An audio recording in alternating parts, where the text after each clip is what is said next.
Bonjour à tous, bienvenue sur Reporter Citoyen. Je suis ravie de vous recevoir sur le studio. Aujourd'hui, nous avons l'opportunité de recevoir Éric Lefat. Alors, avant tout, j'aimerais vous rappeler que notre chaîne est une chaîne qui fonctionne de manière avec des dons. On a besoin de votre aide. On essaie de mettre en place des interventions intéressantes. Donc, je vous rappelle que vous pouvez nous soutenir. Alors, n'hésitez pas à aller vous abonner à notre chaîne YouTube. N'hésitez pas également à aller de communiquer avec nous. Il n'y a pas de souci. Nous avons également une adresse mail où vous pouvez donner vos suggestions pour les invités. Et pour nous soutenir financièrement, n'hésitez pas à verser un petit don, quel qu'il soit, en fonction de vos possibilités, pour qu'on puisse continuer à avancer, progresser et pouvoir faire nos reportages en extérieur. Merci d'avance. Alors, donc aujourd'hui, c'est notre ami Éric Lefat. Bonjour Éric. Bonjour, alors Éric Lefat avec un S. Lefat, pardon, j'ai un 6 en plus. Alors Éric, mais non, c'est parce que je connais des Lefat, donc voilà. Ouais. Alors Éric, enchanté de t'avoir sur la chaîne. Je te remercie de ta présence. Eh bien, merci de m'accueillir sur ta chaîne. On va continuer la courtoisie. Alors, je voulais donc te remercier de m'accueillir parce que c'est toi qui as fait la démarche de venir me chercher. Et puis, je voulais surtout te remercier de me permettre de passer la frontière entre la Belgique et la France. Pourquoi? Parce que je suis un admirateur des frontières. J'adore les frontières. Pourquoi? Parce que ça permet d'être différent, d'avoir une culture différente, d'avoir une cuisine différente, une langue différente, un accent différent, une musique différente. Et c'est grâce à la frontière qu'on est riche, hein, et c'est parce qu'on est riche qu'on a envie d'aller voir l'autre. Parce que si on est tous pareils, eh bien on n'a plus envie d'aller voir l'autre.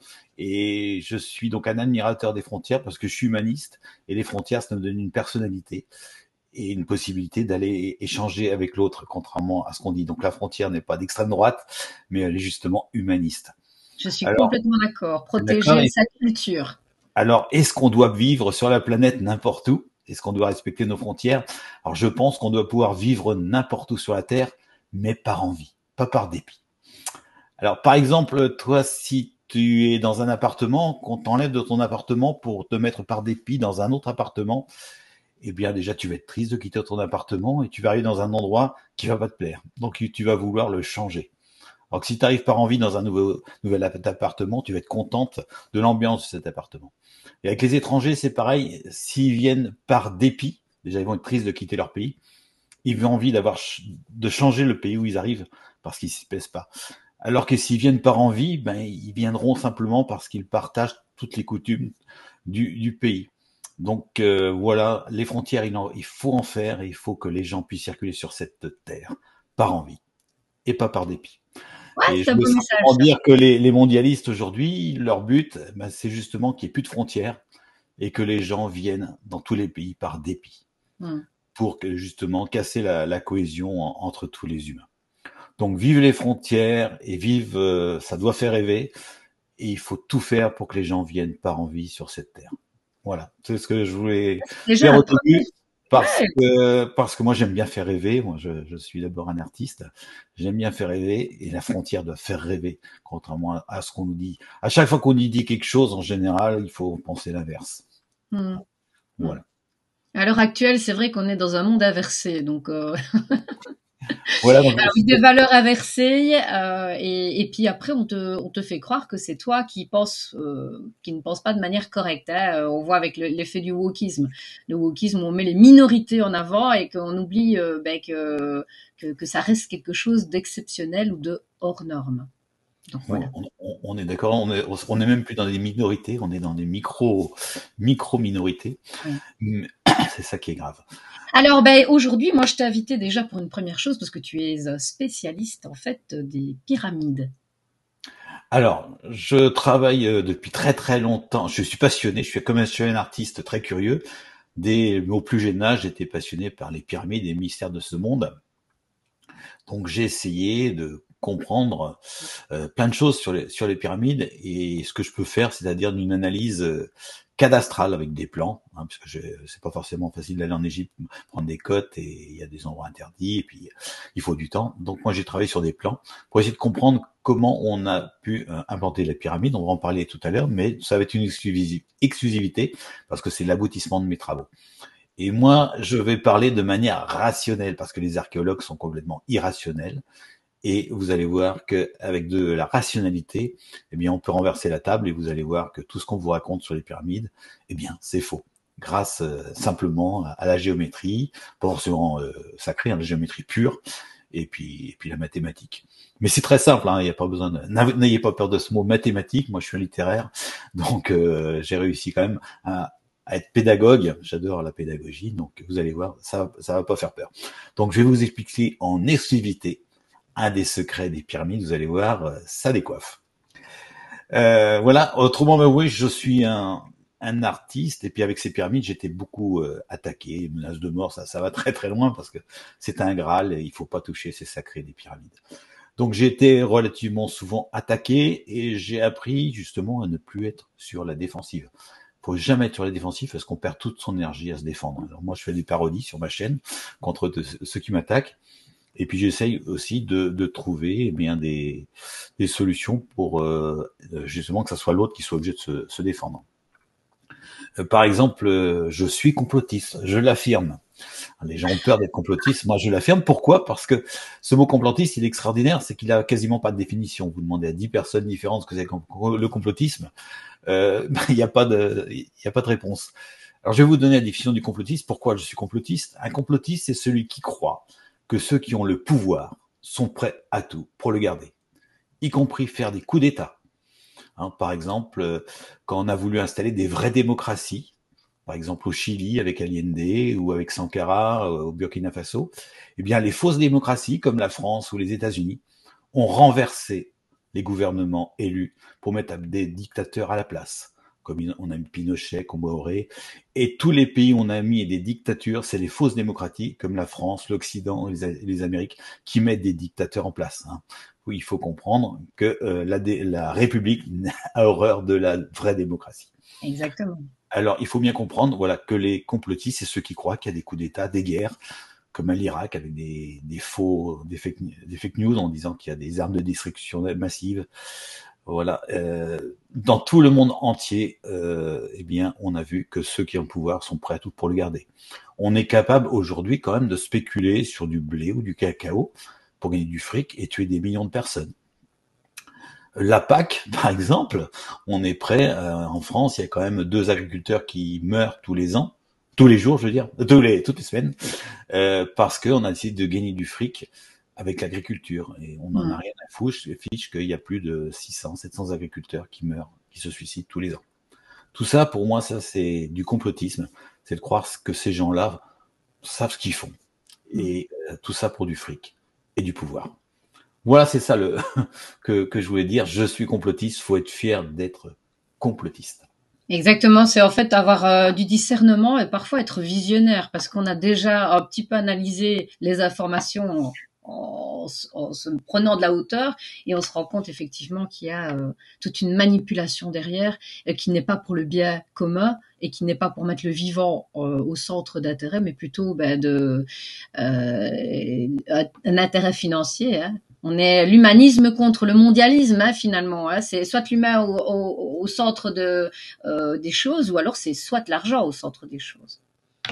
Eh oui, c'est l'argent, le pouvoir et le sexe. Trois Exactement. choses qui tiennent le monde. Et voilà. Donc, mais si on est sur les défensives et en train de se croire victime de ces gens-là, ça va pas le faire. Parce qu'on va perdre toute l'énergie, on va avoir un discours morne, triste, qui va intéresser personne. Donc voilà, il faut revendiquer d'être complotiste, il faut revendiquer d'être les mots qu'on nous colle. Ouais, moi j'admets, hein. Je Voilà, suis. quelqu'un qui me traite de complotiste, je le traite de chihuahua parce qu'il vient aboyer dans mes pattes, complotiste, et puis après il part en courant parce qu'il a peur de la réponse de ce que je vais lui dire. Donc, de toute manière, ils ne sont les pas. complotistes sont opposés aux chihuahuas. Voilà. Mais c'est des gens qui, en fait, tu réveilles en eux une certaine inaction. Et c'est pour ça qu'ils sont agressifs. Donc, à partir du moment où tu connais les 4 accords Toltec et que tu sais que ces gens-là sont réveillés par le fait que toi tu bouges et que ça les perturbe, ça réveille en eux une blessure. Voilà, c'est qu'ils sont inaptes à remettre en question le discours habituel. Voilà. Alors Moi, moi, voilà. Alors je dis pas qu'ils sont inaptes parce que il y a un côté, on se met un peu supérieur. Moi, par habitude, je discute avec tous les gens qui sont sincères, même s'ils ont des idées nauséabondes. Parce que s'ils sont sincères, c'est que il y a moyen de débattre et peut-être de tout les à faire fait. changer d'avis. Hein. Mais si on les débat pas avec eux, on va creuser le fossé. Et si on creuse le fossé, eh bien c'est fini. Si on dit, eh ben, allez, le type est d'extrême droite, je vais pas discuter avec lui, on va creuser le fossé, on va le rassurer sur ses idées. Il va dire de toute façon les autres c'est des abrutis, c'est des imbéciles. Donc il va être fier d'être extrême droite parce qu'il va dire qu'il a raison. Alors que si on va le chercher, qu'on discute avec lui, on va pouvoir au moins adoucir, au moins voilà. Et donc notre problème aujourd'hui, c'est de faire des fossés entre la droite, la gauche et ceci, cela, alors qu'il faut justement aller voir tout Créer le des monde ponts.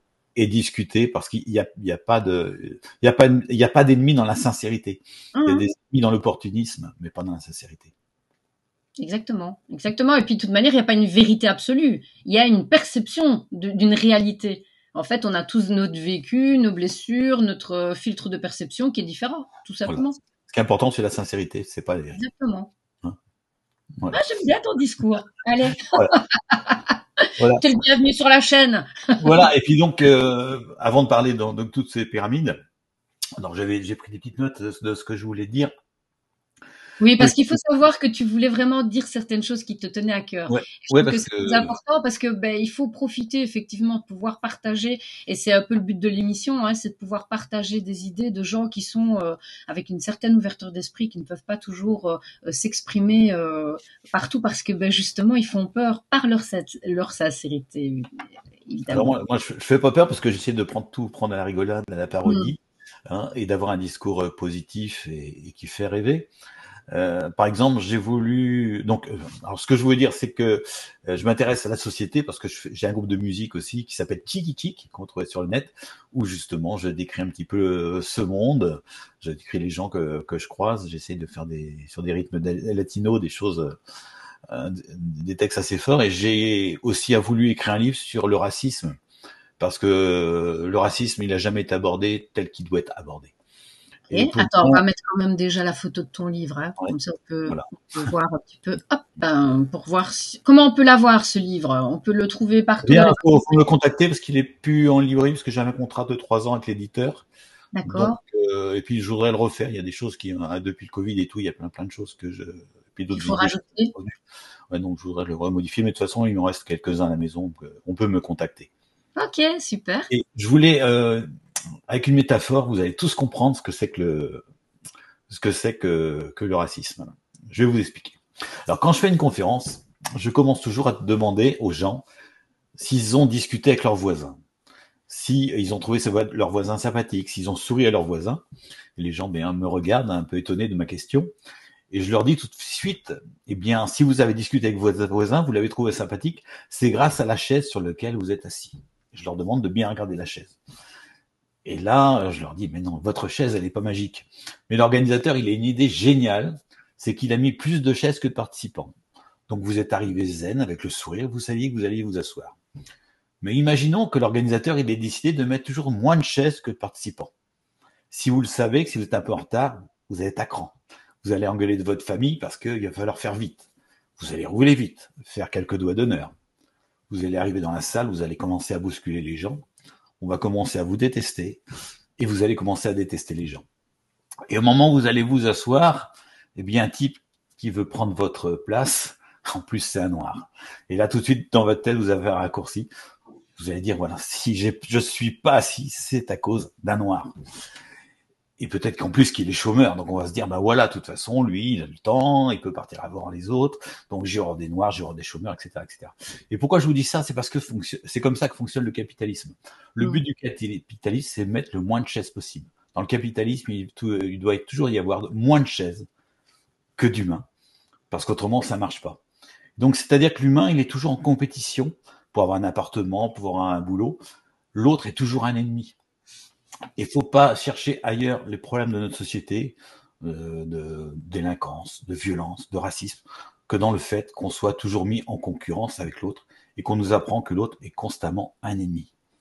Alors, dans un monde normal, ceux qui sont assis et ceux qui sont debout devraient aller voir les organisateurs et dire il y a des chaises dans le placard, là, ça serait peut-être bien que tu les sortes pour que tout le monde puisse être assis. Eh bien, en France, en 1789, au moment de la Révolution française, quand on a installé ce capitalisme, parce que le capitalisme est arrivé avec la Révolution française, eh bien, on a inventé les élections. Alors, le but des élections, justement, c'est de diviser les gens en plusieurs partis. Et ceux qui sont assis vont demander à ce que ceux qui sont debout soient assis, et ceux qui sont assis soient debout. C'est-à-dire que personne ne va être capable de se regrouper, droite et gauche, pour aller demander plus de chaises, c'est-à-dire de sortir du capitalisme. Voilà, donc les élections, elles sont là simplement que pour permettre aux 20% qui nous dirigent de planquer des chaises.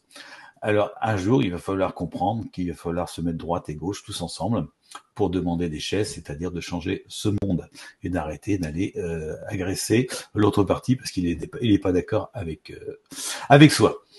Et puis je voulais simplement aussi parler, parce qu'on parle toujours d'extrême droite, d'extrême gauche, etc., etc.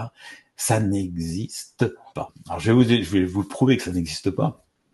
Si vous prenez Pierre, par exemple, qui habite dans une petite société, une petite commune ouvrière, où on va jouer au boule le dimanche, on joue à la belote, tout se passe bien, on va plutôt voter à gauche. On va prendre Paul, qui va vivre dans une banlieue à problème, qui va voir sa voiture fracturée 4 fois dans la semaine, ou peut-être brûlée, il va plutôt voter extrême droite.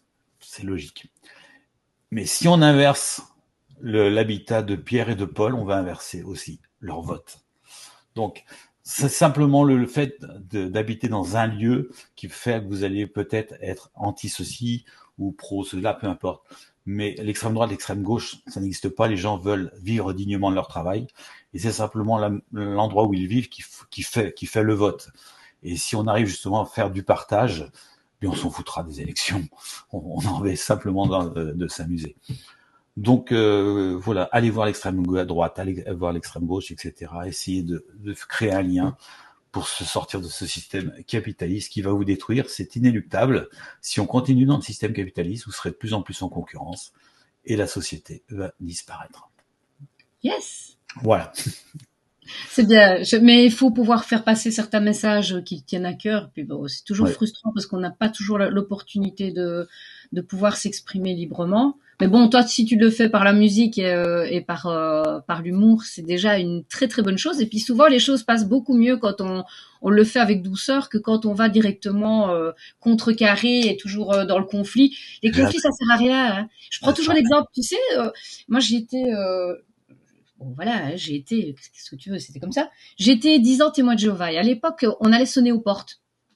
Et on mettait notre pied dans la porte. C'était l'image qu'on avait, là, tu vois. On allait emmerder les gens, aller sonner tous les matins aux portes. Et nous, on était persuadés qu'on sauvait les gens parce que ben, c'était la fin du monde et qu'on voulait vraiment sauver les gens. Et on était très mal accueillis. Pourquoi? Parce qu'on allait vers eux. Voilà. Jamais faire missionnaire. Mais non, ils sont libres de venir. Et quand en fait, maintenant, les témoins de Jéhovah, qu'est-ce qu'ils font? Ils se mettent au carrefour et ils mettent, tu sais, leur publication là sur un genre de trépied. Eh ben, ils ont tout à fait raison parce qu'en fait, les gens qui viennent les aborder, ils ont déjà fait la moitié du trajet. Donc toi, tu as fait la moitié du travail parce que tu ne t'énerves pas déjà à aller vers l'autre. C'est l'autre qui se dit je suis libre déjà d'aller. Donc il y a une démarche que la personne vienne vers toi. Et c'est ça qu'il faut rester, c'est toujours de rester avec une porte ouverte et toujours, comme tu expliques si bien, hein, c'est de ne pas être dans l'agressivité, c'est rester avec une porte ouverte et de pouvoir échanger au maximum parce que ce n'est pas notre ennemi, c'est pas eux nos ennemis.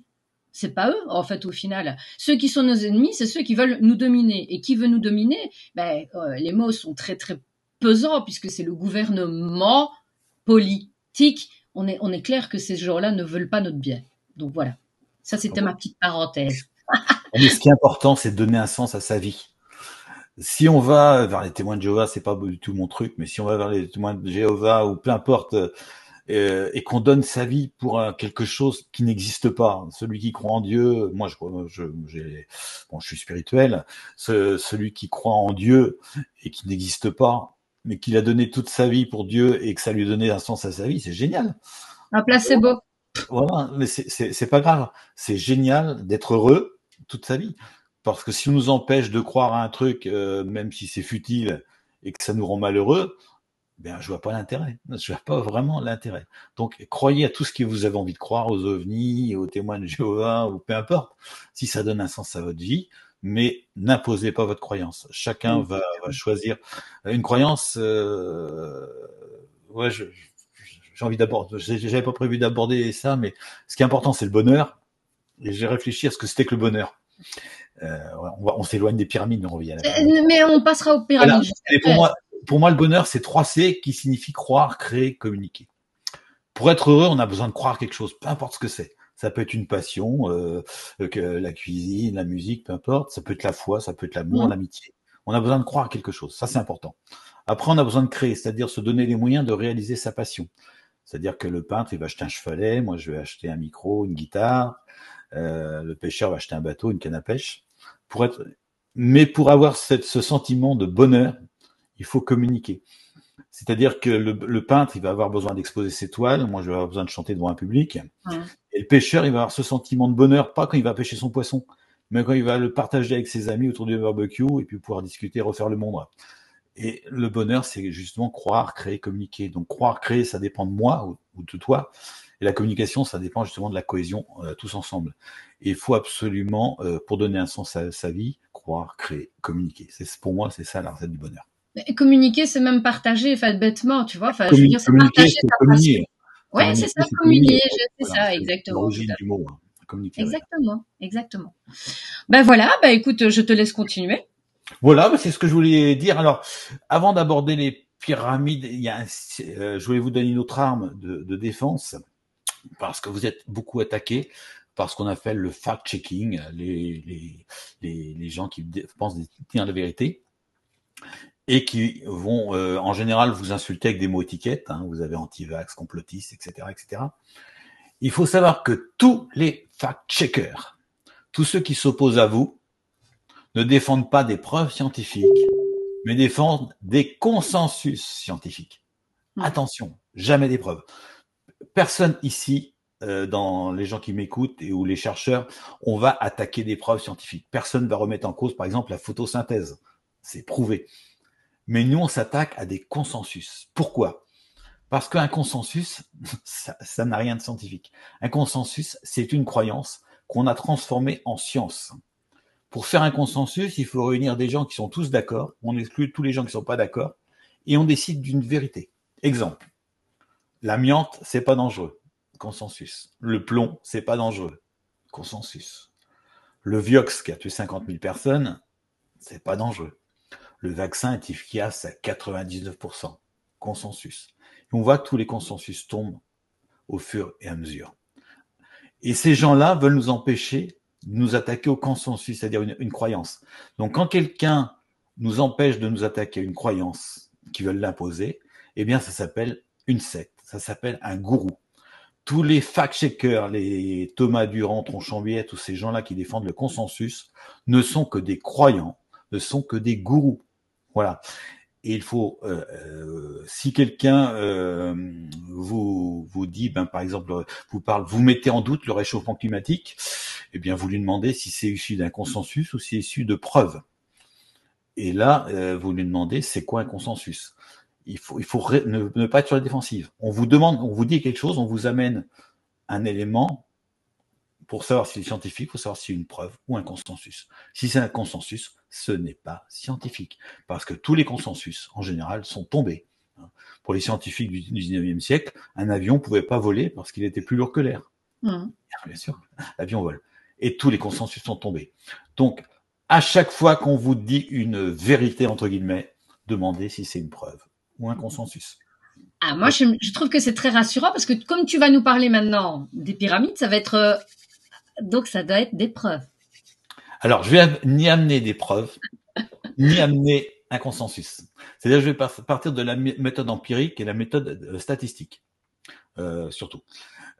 Si, par exemple, je viens vous voir et je vous dis, moi, j'ai un jeu de dés et à chaque fois que je balance des dés face au nord, je fais un double 6. Et si je me mets face au sud, je fais un double 3. Vous allez tous rigoler. Si je le fais une fois, je vais dire, attends, c'est quoi ça? Il dit, c'est le hasard. Vous allez le faire 2 fois, on va dire, bah oui, c'est le hasard, parce que c'est toujours le hasard. Mais si vous faites 100 fois double 6 en regardant le nord et 100 fois double 3 en regardant le sud, les scientifiques vont dire, attends, il y a quelque chose, il y a quelque chose. Hein, les dés sont pas truqués, moi je le fais, les dés sont pas truqués. Et c'est comme ça que moi je procède, c'est-à-dire qu'il y a tellement de redondance, il y a tellement de hasard, de coïncidence, qu'à un moment, eh ben, on est obligé de se poser la question. Un Alors, faisceau de présomption. c'est pas des preuves, c'est pas des consensus, c'est simplement une méthode statistique où il y a tellement d'évidence qu'il y a un moment, on se pose une question. Alors, je demande pas aux gens de penser que j'ai raison. Je demande simplement aux gens de dire que si c'est du hasard, de le démontrer. Parce que le hasard doit se démontrer. Hein, voilà. Et donc, ce que je vais vous montrer, c'est hyper précis. C'est quasiment à chaque fois des double 6 à chaque fois, 100% de précision sur les pyramides. Et vous allez voir que normalement, vis-à-vis de l'archéologie, ça marche pas, puisque on va par exemple trouver le mètre partout. Et le mètre, bien, c'est la taille de la Terre. C'est un 40 millionième de la Terre, c'est-à-dire qu'il fallait connaître la taille de la Terre pour définir le mètre. Et puis, les Égyptiens, soi-disant, connaissaient pas le mètre. Alors pour moi, les Égyptiens n'ont jamais construit les pyramides, c'était des bâtisseurs. Hein, c'est beaucoup plus vieux que ça. Mais on va voir que le mètre, on le trouve partout en Égypte, sur les pyramides. Donc c'est pas possible pour les archéologues.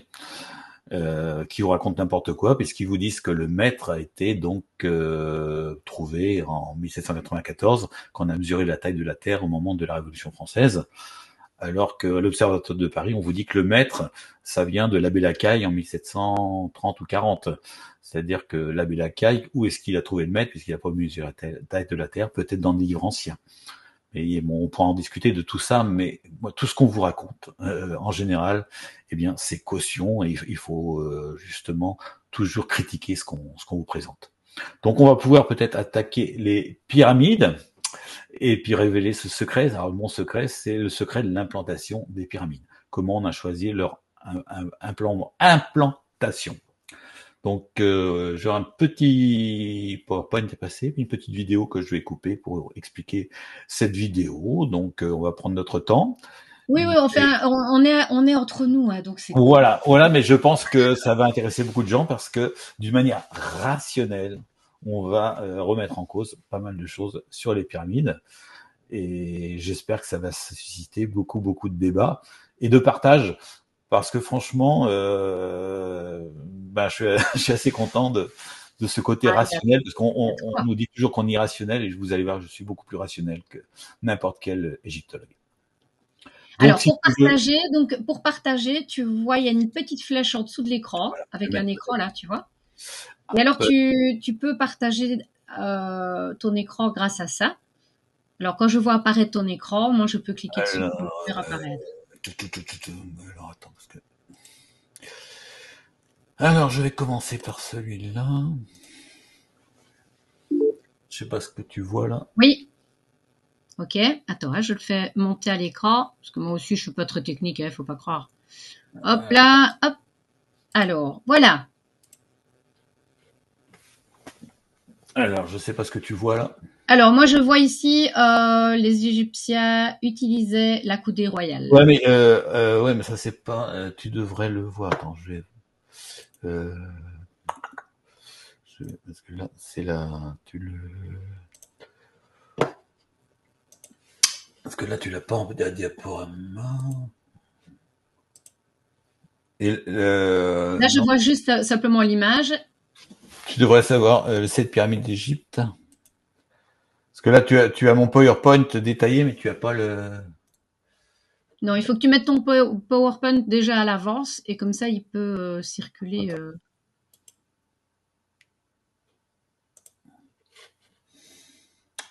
Attends, on coupera si. Oui, mais Trop pas de long stress. à Tu sais, mettre. nos émissions sont toujours cool. On est entre nous, donc voilà. Parce que tu devrais voir les 7 pyramides d'Égypte, la clé du mystère, normalement. Et que tu ne vois pas.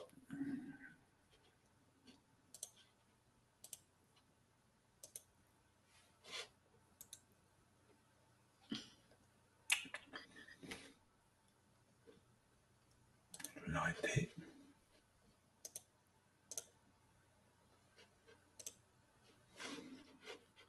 Donc là, tu vois toujours... Je vois les 7 pyramides d'Égypte, la clé Ouais. du mystère de leur En implantation. grand écran ou avec à droite une autre petite diapo? Moi, je vois un écran gris et les images au milieu.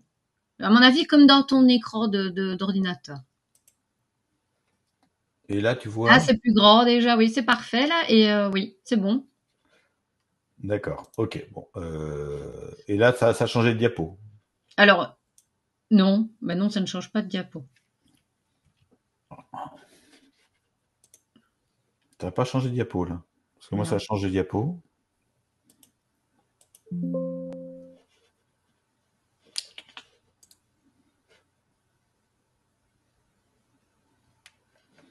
Là, si je fais ça, là, tu as toujours les 7 pyramides d'Égypte.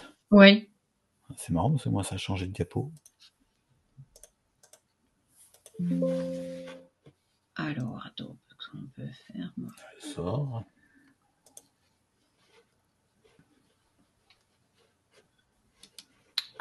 Donc là, normalement, tu n'as plus rien. Non. Alors, je vais faire tout l'écran. Alors, donc là, je revois quelque chose. Je reclique dessus si j'y arrive. Voilà, hop, là. Alors, voilà, là, c'est bien. Là, j'ai tout l'écran, là. Est-ce que ça a changé de diapo, là? Oui, oui, là, maintenant, ça change. D'accord, ok. Voilà, parfait. Alors, Et on te voit à l'écran, donc ne te gratte pas le nez. Hein. Voilà. Donc, c'est bon? C'est bon. Ok. Eh bien, on y va. Donc, on va parler donc des 7 pyramides d'Égypte, parce qu'en Égypte, il y a 130 pyramides en gros, et il y en a 7 géantes qui ont résisté au temps. C'est ces 7 pyramides, la rhomboïdale, Djéser, les 3 pyramides de Gizeh qu'on connaît tous, pyramide rouge et Médoune. Ça, c'est les pyramides d'Égypte. Alors, comme je disais tout à l'heure, pour les égyptologues, on ne peut pas avoir du mètre en Égypte parce que le mètre, c'est 1793-14 et ça a été construit avec ce qu'on appelle la coudée. Alors, la coudée, ça fait 52,36 cm. Et ce qui est marrant, c'est que si on fait un cercle d'1 mètre de diamètre, eh bien, si on connaît ces cours de primaire, eh bien, le cercle fait 3,14. Eh bien, si on divise par 6, eh bien, on a 6 fois 52,36. Donc, avec un cercle de diamètre d'1 mètre, on retrouve les 52,36. Ça, c'est déjà marrant. Et 52,36, eh bien, on le trouve aussi avec le triangle. Parce que si on fait un triangle de 1 par 2, eh bien, le périmètre, il fait 5,236. Donc ça, c'est assez extraordinaire que les Égyptiens utilisent quelque chose qu'on retrouve avec le triangle et le mètre. C'est-à-dire qu'on va retrouver, eh bien, la franc-maçonnerie qui est très adepte de l'Égypte avec l'équerre et le compas.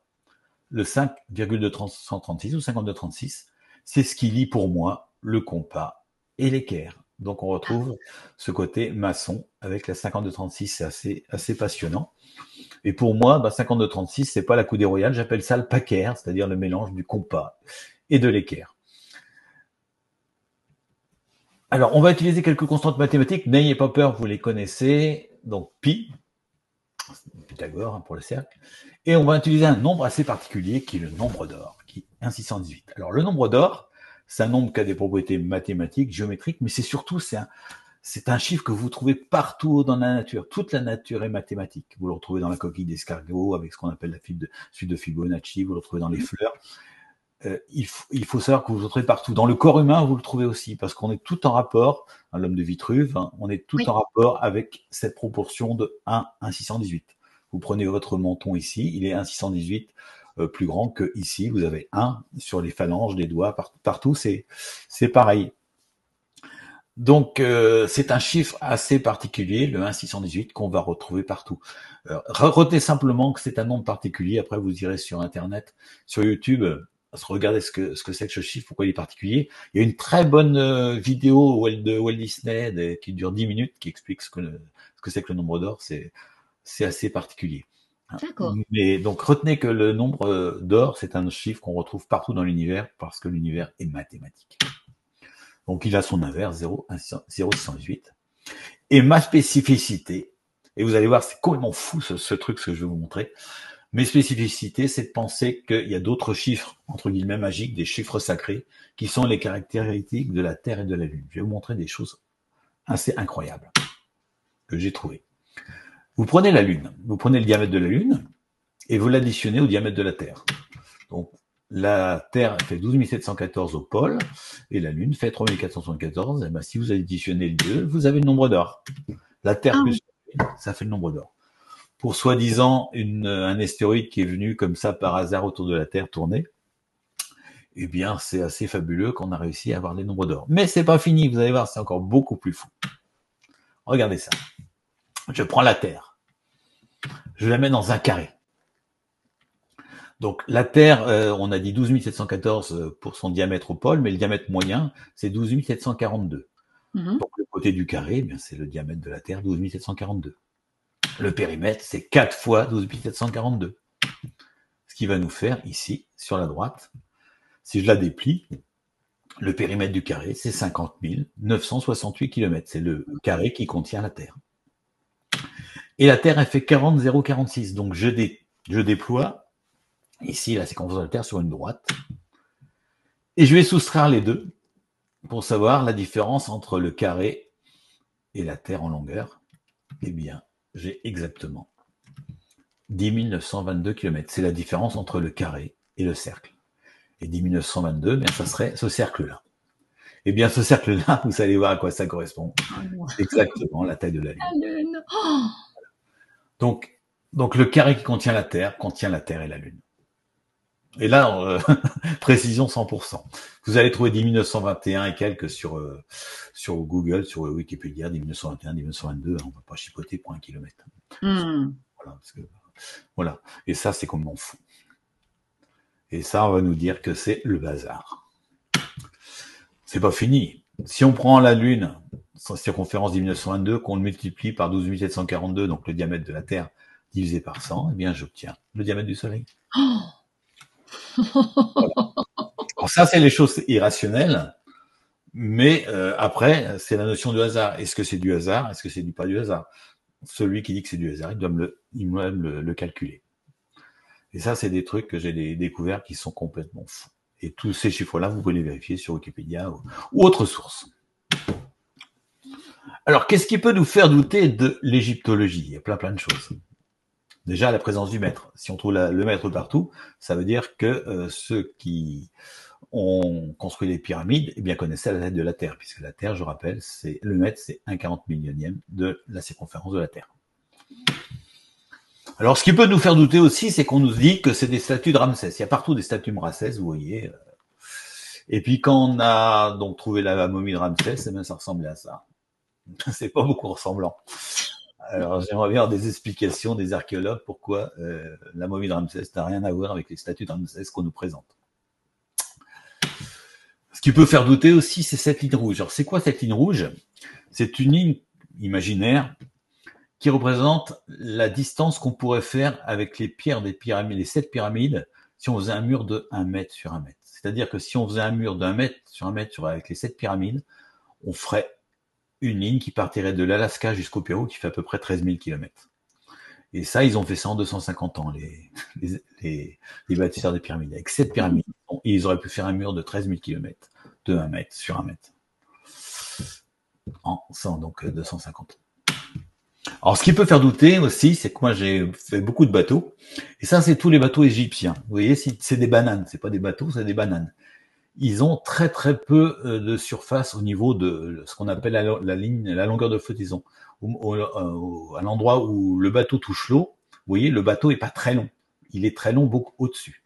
Il y a une règle mathématique qui fait que la vitesse maximum d'un bateau, mais n'ayez pas peur, c'est simplement une règle, c'est 2,4 fois la racine de la longueur de la flottaison. C'est-à-dire que la vitesse d'un bateau, elle est proportionnelle à la longueur qu'il y a à l'endroit où il touche l'eau. C'est-à-dire que ces bateaux égyptiens sont très peu longs au niveau donc de la longueur de la flottaison, et leur vitesse maximum, en nœuds, c'est 3-4 nœuds, et on a des courants de 5 nœuds, 6 nœuds sur le Nil. C'est-à-dire que tous les bateaux égyptiens ne peuvent pas naviguer parce qu'ils vont tous reculer. Et nos archéologues nous expliquent que les Égyptiens naviguaient sur des bateaux comme ça. Alors, un bateau comme ça, sur un lac, ça peut naviguer, mais pas sur une rivière, parce que ça va reculer. Alors les archéologues, les fact-checkers, on en a un célèbre ici qui s'appelle Alexis Sédou, nous expliquent que ouais, mais les bateaux ils allaient au vent arrière, les vents dominants allaient de nord-sud, donc pour aller de Toura où il y a les carrières jusqu'aux pyramides par exemple Médoum, eh bien le vent poussait, il n'y avait pas de souci, ça marchait bien, on pouvait remonter le courant. Alors sauf que il y a une règle physique aussi. Après on j'arrête avec la physique, mais c'est important. C'est-à-dire qu'un bateau pour aller vite, il a besoin d'avoir le vent sur le côté. Parce que ce qui fait que le bateau avance, il n'est pas poussé un bateau, il est aspiré. C'est-à-dire que c'est comme une aile d'avion, ce qui passe au-dessus derrière la voile met beaucoup plus de temps, puisque il y a plus de trajets, que ce qui passe devant la voile. C'est-à-dire qu'il y a une différence qui fait qu'on a une aspiration et qui fait que le bateau va beaucoup plus vite. C'est comme un avion. Un avion, s'il n'y a pas de vent à passer dessus et dessous, il va pas décoller. Et si vous êtes en vent arrière, eh ben vous n'avez pas de vent derrière l'aile, c'est logique.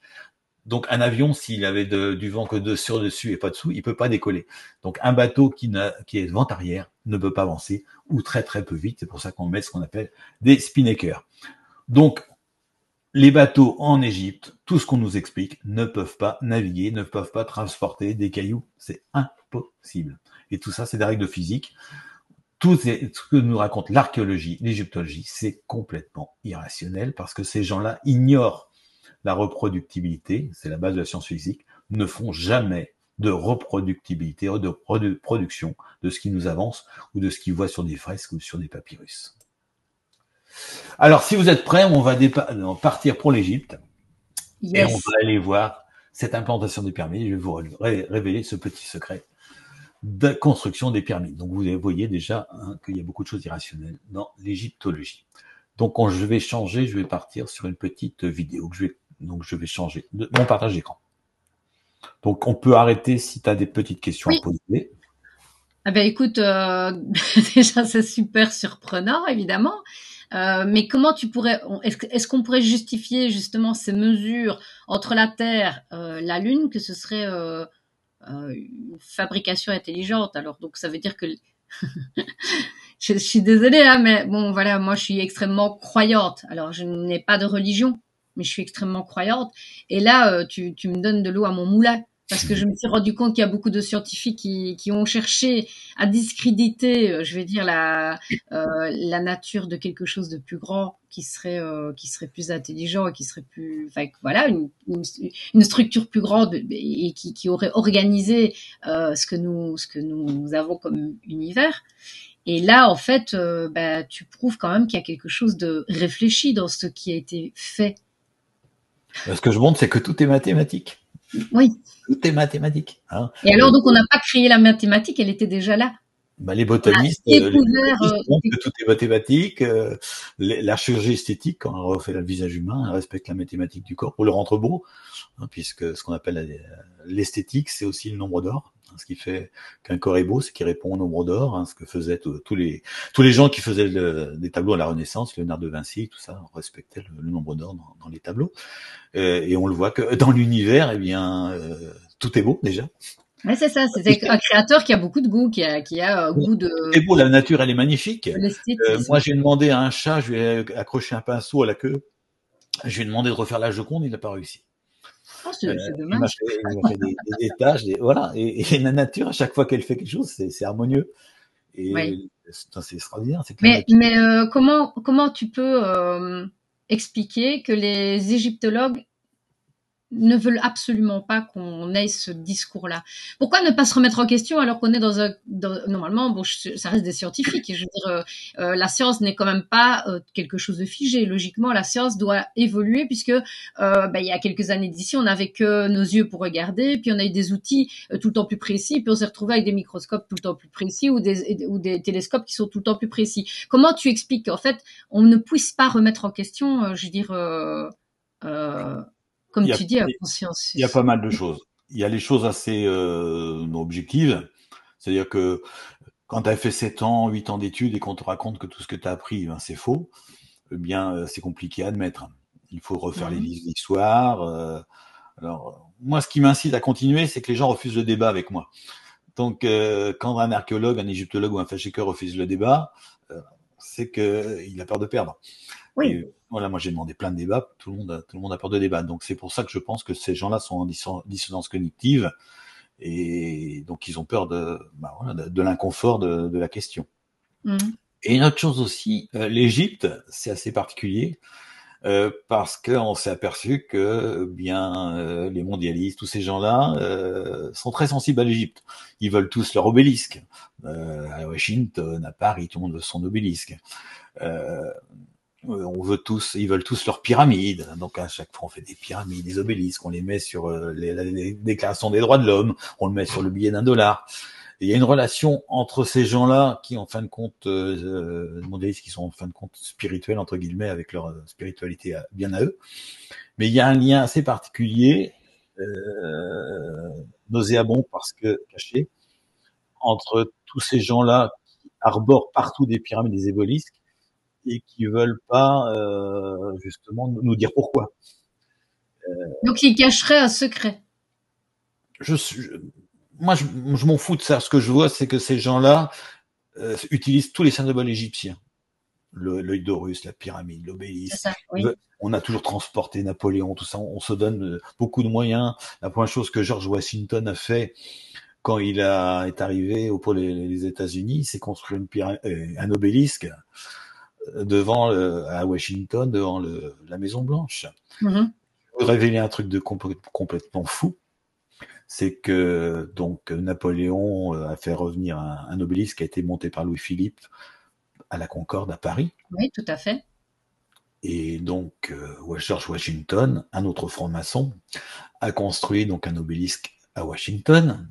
Et puis après, on prend la distance qui est entre l'obélisque de la place de la Concorde et l'obélisque, l'autre obélisque franc-maçon. Attention. On a 6180 km, c'est-à-dire l'inverse du nombre d'or. C'est-à-dire que George Washington a positionné son obélisque à 6180, l'inverse du nombre d'or de l'obélisque de Paris. Est-ce que c'est volontaire? Non.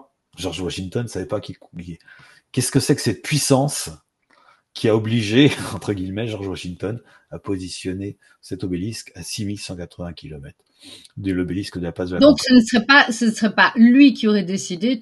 Pour toi, il y aurait quelque chose, une force au-delà. Voilà. Si on fait de la géométrie sacrée, on s'aperçoit de Tu n'as trucs pas le choix, tu dois passer par l'étape, il y a quelque chose de plus grand qui nous dirige. complètement fous. D'accord. Avec ce 6180 ou 618, l'inverse du nombre d'or, on a des trucs complètement fous.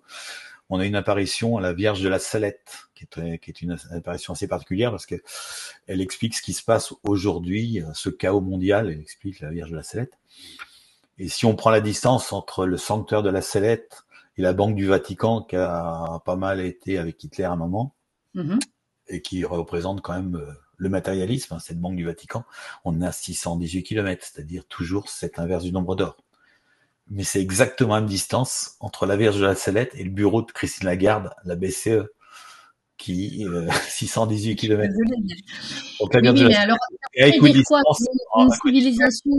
Non, mais ça voudrait dire qu'il y aurait une civilisation au-dessus, enfin, qui serait plus puissante que Non, c'est nous, pas une qui situation, veut nous donner des informations, il y a une puissance, à mon avis, une puissance, qui oui. fait qu'à chaque fois qu'un lieu un peu mondialiste, un peu matérialiste se met quelque part, il est toujours relié par un chiffre sacré, comme si on pouvait toujours avoir une possibilité de jouer sur sur ce lieu, comme si on avait toujours le contrôle de ce lieu-là par le sacré. Si vous prenez par exemple la pyramide du Louvre avec la grotte de Lourdes, vous avez 666 km entre les deux. Oh, mon Dieu. S'il y a une autre pyramide maçonnique, c'est que Rothschild a fait construire en Israël, à la Cour suprême, une pyramide que vous pourrez voir sur Internet. Vous avez l'œil d'Horus avec cette pyramide en Israël.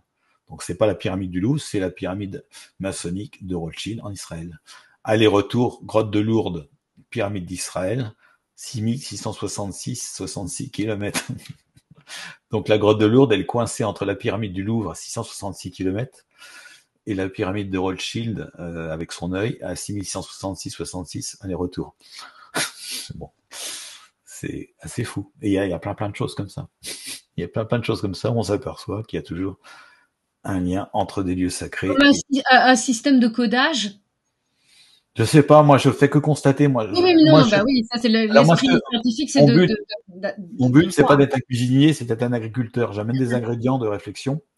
Et après, ben, les gens regardent déjà tout ce que je vous ai dit, vous pouvez le vérifier. Vous allez sur Google Earth, vous vérifiez, c'est gratuit. Vous verrez que ces distances-là, eh bien, elles sont. Est-ce que ce ne serait pas intéressant de mettre en contact justement des gens comme toi avec des physiciens quantiques, etc., pour avoir une explication? Ben moi, j'ai fait une conférence avec Jean-Pierre Gagné-Mallet qui m'a demandé, Oui, parce que Jean-Pierre a vu que ce que moi je faisais, c'était la mise en pratique de ces théories sur le dédouanement du temps. Donc Jean-Pierre Gagné-Mallet m'a demandé de faire une conférence qu'on a fait ensemble il y a un mais an. rappelle-moi que je dois te parler de quelque chose. D'accord? Voilà. Je te rappelle. Il y a pas de doute, il y a pas de coïncidence. Enfin, non, c'est que des coïncidences. C'est pas des coïncidences, justement. Donc, voilà. Et C'est très entre bien. Lourdes et Lourdes, il y a 666 kilomètres, mais il n'y a qu'une lettre de différence. Lourdes et Louvre, c'est le D élevé. On va lever le D de Lourdes et vous mettez le V. Alors ça peut être démon et vierge, peu importe, je sais pas. Mais voilà, on transforme Lourdes en Louvre simplement en inversant le D et le V. Et là, j'en change. Et si on mélange ça avec de la primosophie, et si on mélange ça avec Bah oui, la mais gématrie, je pense qu'on joue avec peut ça avec avoir la des queue. choses. Mais voilà, des exemples comme ça, j'en ai plein. J'ai toute une conférence sur le mondialisme où j'explique que la plupart des lieux de pouvoir, les lieux comme matérialistes, eh bien, sont toujours en relation d'un lieu sacré par le nombre d'or ou l'inverse du nombre d'or. Ou le 666. Waouh. Oui. Bah voilà. Ok. Voilà. Ah oui, tu me laisses un peu Ouais, en toi. j'en ai plein, mais voilà. Ouais. Et on pourra faire encore 5 heures Oui, 5 heures c'est très bien. sur Tu ce dis sujet, tel géométrie vernis. pure. Alors moi, mon but aujourd'hui, c'est de rester dans le rationnel. Aujourd'hui, Mhm. on nous traite justement d'irrationnel. Mon but aujourd'hui, c'est de montrer que par la rationalité, on va montrer que l'archéologie et l'égyptologie se trompent. Et donc, c'est pour ça que je voulais aborder maintenant euh, le, ce côté rationnel pour vous montrer que voilà, les pyramides n'ont pas été construites par caprice, parce que pour les archéologues, eh bien, on pose une pyramide à tel endroit par caprice. Il n'y a pas simplement de calcul. Alors que pour moi, il y a eu un plan de départ, il y a eu un plan, et après on a positionné les pyramides. Mais c'est pas parce que je suis mégalo, je voulais que la pyramide du voisin plus haute que celle du voisin, etc., etc. Non, non, c'est complètement rationnel. Donc si on est prêt, on y va. Allez. Un partage d'écran. Et puis on va passer. Donc une petite exclusivité, parce que j'ai présenté ça sur d'autres chaînes, mais c'était pas si abouti. Alors, partage d'écran.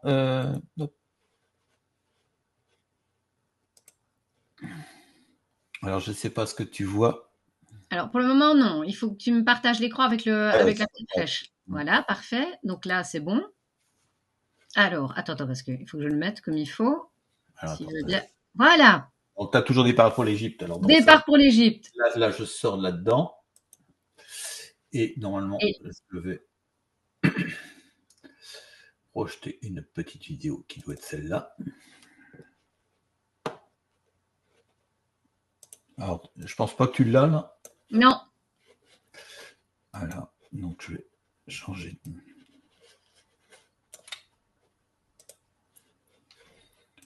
Alors, pourquoi est-ce qu'elle vient pas sur mon... Je pense déjà que les auditeurs sont ravis déjà par ça. Ce début prometteur. Qu'est-ce que tu vois là? Là, je vois un écran avec une pyramide. Voilà. Et c'est marqué. Chronologie officielle. Voilà. Alors ça, c'est intéressant. On va expliquer l'aberration de la chronologie officielle de la construction des pyramides. Vous allez voir, si vous êtes un peu dans le bâtiment, vous allez tout de suite comprendre. Donc, pour les archéologues, on a construit cette première pyramide qui s'appelle Djeser. C'est la première qui a été construite. Vous allez voir où on l'a construite. Voilà, on va faire voilà. Hop, petite punaise jaune, vous la voyez? Oui. C'est là qu'on a construit une pyramide. Alors, pour faire cette pyramide-là, eh bien, il a fallu faire des accès au Nil pour le transport des pierres. Il a fallu faire des routes d'accès. Il a fallu surtout faire des maisons pour les ouvriers. Il y avait 20, 30 000 ouvriers. Donc ça représente une ville. On a fait donc avec l'eau qui arrive, avec toute l'intendance pour la nourriture. Donc il a fallu pendant plusieurs années préparer ce terrain pour pouvoir faire les pyramides. Donc on se dit que son successeur, eh bien, il va faire la pyramide à côté. Ça me paraît logique. On a tout prévu. Eh bien non. Pour les archéologues, la deuxième pyramide, c'est Sémédoum, celle-là. Et vous allez voir où on l'a construite. Voilà, tout en bas là. Ah ouais. Voilà. Et la distance entre les deux, eh ben, c'est 55 km. Voilà. Donc par caprice, un pharaon a dit bah non, vous avez tout préparé, mais moi je la veux pas là, je veux 55 km plus au sud. Alors pour moi, il y a des chances que ce soit la deuxième, c'est pas le problème, mais c'est qu'elle devait être posée ici. Donc dans la conférence, on va pas le détailler aujourd'hui, mais j'explique pourquoi est-ce qu'on a construit cette pyramide précisément à cet endroit-là et pas ailleurs. Voilà. Il y a une raison, c'est pas par caprice qu'on a obligé à des ouvriers à déménager, refaire une ville à 55 km de là.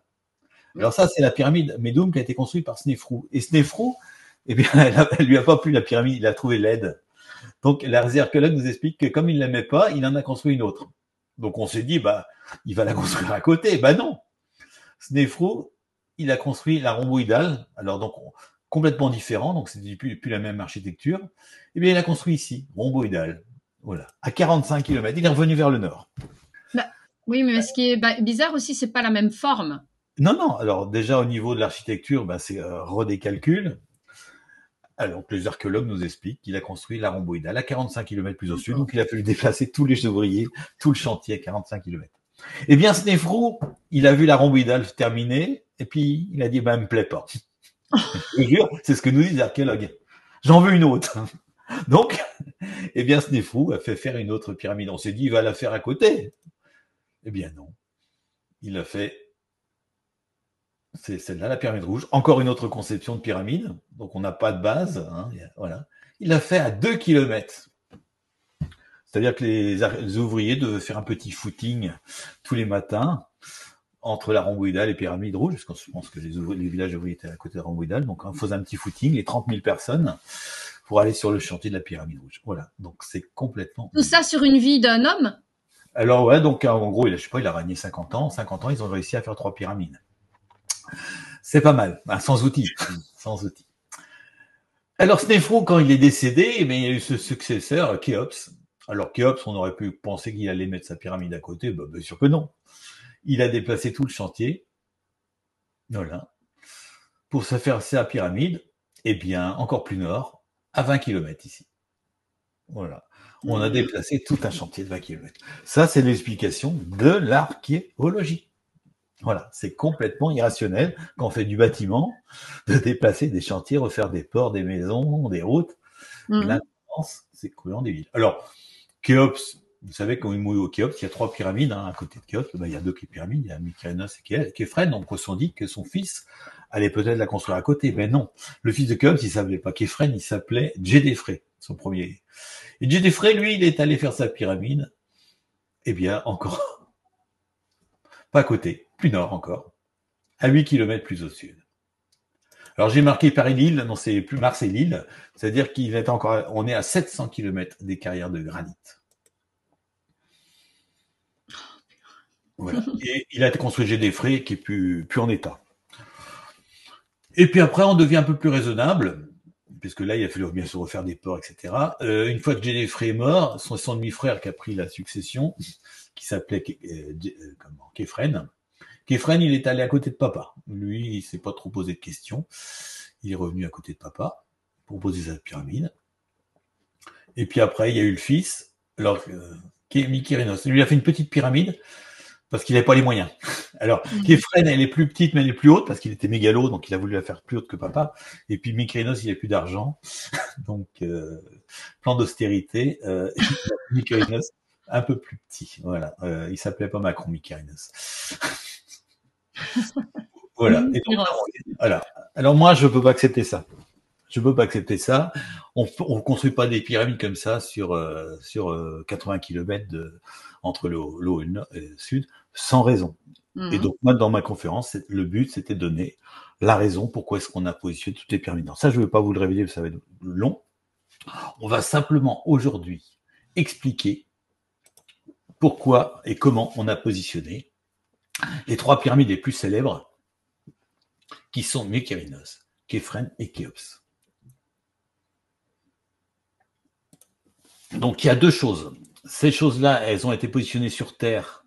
On va expliquer pourquoi on les a positionnées à cet endroit-là sur Terre et comment on a fait le plan local, comment on a disposé ces 3 pyramides. Donc on va faire 2 choses. Quelque chose d'irrationnel, vous allez voir, c'est comment on a positionné ces pyramides par rapport au pôle Nord. Et le plus rationnel, c'est-à-dire le plan de ces 3 pyramides. Donc je vais vous révéler des trucs que vous n'avez jamais vus. Alors, on va commencer par positionner ces pyramides par rapport au pôle Nord. Alors, je dis rationnel parce que normalement, les bâtisseurs des pyramides ne savaient pas où était le pôle Nord, ils ne savaient pas où y aller, ils ne savaient pas mesurer. Et vous allez voir qu'on est à précision de 100% par rapport au pôle Nord. Et je vous ai parlé qu'il y a des chiffres sacrés pour moi, c'était les chiffres des dimensions latérales de la Lune. Alors, on va partir au pôle Nord. Voilà, je me mets ici sur le pôle Nord. Donc, j'utilise le logiciel Google Earth que tout le monde peut télécharger. Il y a eu pas mal d'universités qui ont travaillé sur ces logiciels-là. On a une précision de 3 à 4 mètres. Hein. Donc, faut pas dire que Google Earth, c'est pas précis. Hein. Il y a, en Chine, tout ça, il y a beaucoup d'universités qui ont travaillé sur ce logiciel. Il est hyper précis. Il y a Quentin Leplat qui a fait une super vidéo aussi pour expliquer que ce logiciel est super précis. Donc, gardez en tête que ce que je fais, c'est hyper précis. Donc, je me mets exactement sur le pôle Nord et je vais aller sur les pyramides, vous allez voir. Je fais un cercle, c'est-à-dire un parallèle à l'équateur. Voilà ce cercle. Et si je le mets sur Képhren, regardez les chiffres. La circonférence de ce parallèle, donc qui fait le tour de la Terre, il fait 34 740 km. C'est la circonférence de ce parallèle. Et la Lune, elle fait 3 470 km, on l'a vu tout à l'heure. C'est-à-dire que ce parallèle, il fait exactement 10 fois le diamètre de la Lune sur la pyramide de Képhren. C'est assez fou, non? Ah oui, quand même, oui. Oh, mon Dieu. Alors, on va voir ce que ça donne sur les autres pyramides. J'ai mis en plein écran pour qu'on puisse voir correctement. Voilà, Ça va? voilà. Ouais, vas-y. Ah, donc là, j'ai remis la Lune. Hein. Vous vous rappelez, tout à l'heure, on avait vu que la Lune plus le diamètre de la Lune plus le diamètre de la Terre, c'est le nombre d'or, donc c'est 3470. C'était le diamètre de la Lune. Alors, on va regarder maintenant sur Mykérinos ce que ça donne. On va regarder les chiffres. Et regardez la surface. Là, j'ai coché en vert. Surface, vous avez 127, 561, 854. Et le diamètre de la Terre, c'est 12 756. Vous voyez les premiers chiffres. On fait le fil des virgules, hein, c'est logique. Parce que là, je suis en mètre carré. C'est-à-dire que par rapport au nord, sur Képhren, on va avoir le diamètre de la Terre. Et sur Mykérinos, le diamètre de la Lune, grâce à la surface. C'est fou quand même. Oui. Et ça marche parce que la Terre est aplatie au pôle. Si elle n'était pas aplatie au pôle, on n'aurait pas cette précision-là. Donc vous avez du pôle Nord, on trouve grâce aux pyramides le diamètre de la Terre et le diamètre de la Lune. Et vous voyez le rayon, j'ai pas encore coché en vert, j'ai pas mis de petites pastilles vertes. Et on a un chiffre, peut-être, on va trouver un truc assez intéressant sur la dernière pyramide qu'on a. Donc on va mettre maintenant ce parallèle à l'équateur. On va l'emmener sur Khéops pour voir ce qui se passe. Donc je vais déplacer, voilà, donc j'enlève ça. Et je vais mettre ce parallèle qui vient de l'équateur, qui vient du pôle Nord, sur la pyramide de Khéops ici, voilà. Et là j'ai un chiffre de 6684,17 en rayon. Ça vous dit rien, 6697? Bah quand même, non? Enfin, je vais vous montrer ce que c'est. Voilà. Alors, ça va dire. Voilà, rayon, 6197. Voilà. La Terre, elle fait 12 714 au pôle, on l'a vu tout à l'heure. Et si je divise une division de la diamètre, alors, on va le voir ici, voilà. Donc, le diamètre de la Terre divisé par la distance entre le pôle Nord et Khéops, ça fait 1,9021. Tu piges, c'est bon? Non! Attends, non, excuse-moi. L'égal, là, ça revient à... Alors, donc, je divise le diamètre de la Terre, 12 714, oui. la Terre, par la distance entre le pôle Nord et Khéops, qui est donnée par le rayon là sur D'accord, oui. 194,17, je divise et je trouve 1,90,21. Ça vous dit rien, ça, 1,90,21? Je vais vous montrer ce que c'est. C'est complètement fou. Vous allez voir. Un roulement de tambour. Eh bien, si je fais un triangle qui fait 1 et la base, le nombre d'or, à 618, eh bien, la diagonale, elle fait 1,90,21. C'est un chiffre sacré. Incroyable. Voilà. Précision 100%. Hein, donc, on retrouve le... Voilà. Et tout ça, ça marche parce que c'est le système métrique. Voilà, ça c'est important. Que, voilà, on voit que les 3 pyramides, par rapport au nord, nous donnent des choses hyper précises, à 100%, avec des chiffres sacrés qui sont le diamètre de la Terre, le diamètre de la Lune. Et on retrouve notre triangle, puisque moi je suis adepte des triangles et des cercles. Voilà, mon triangle maçonnique. Mon équerre. Alors maintenant, on va passer au côté rationnel. On va passer sur le plan d'implantation, où il y a plein d'autres choses. On ne rentre pas dans les détails. Il y a plein d'autres choses. Tu me fais, tu me fais rire. C'est déjà incroyable. Alors, ça, c'est le plan des 3 pyramides. D'accord. Hein, voilà, vous le connaissez toutes. Donc ça, c'est les distances en mètres. Et puis, j'ai remis tout à l'heure la coudée royale, hein, qui fait 52,36. Et si on fait un cercle d'1 mètre, eh bien, le cercle fait 6 fois 52,36. Donc, on est bien en système métrique. Et ce qui est assez intéressant, c'est que les distances 742, 370 et 907, 115, si on les met en coudée royale, si on donc divise par 52,36, eh bien, on va voir que la verticale, eh bien, elle fait exactement 1732 coudées, c'est-à-dire que c'est la racine de 2, 732, c'est la racine de 2. Et en haut, on a 1,418, on est très proche d'un 414, qui est la racine de 3 pour la verticale, et racine de 2 pour l'horizontale. Donc, c'est assez particulier qu'on a des racines. On est très proche. Il nous manque 4, c'est un 414, c'est un 418, c'est pas un 414, mais il y a une explication, je vais pas vous la donner aujourd'hui. Mais on arrive à trouver des racines de 2, racines de 3 sur ce plateau d'Isée. Mais bon, c'est pas le principal. On va les voir bientôt arriver. Alors, voilà nos 3 pyramides. Alors, quand on les voit comme ça, on voit bien, elles sont pas dans l'axe, hein, on peut pas faire une diagonale avec l'axe, il n'y a pas les mêmes distances entre toutes les pyramides. On se dit, c'est posé en vrac. Eh bien, on va voir que non. Vous allez voir. C'est assez fou. Attention, roulement de tambour. Allez. Voilà. Vous voyez, j'ai une petite punaise là, ici. Vous voyez, sur la Khéops. Oui, oui. Et je vais mettre un compas ici. Moi, c'est toujours le compas et l'équerre. Toujours. Et je vais faire un cercle à partir d'ici.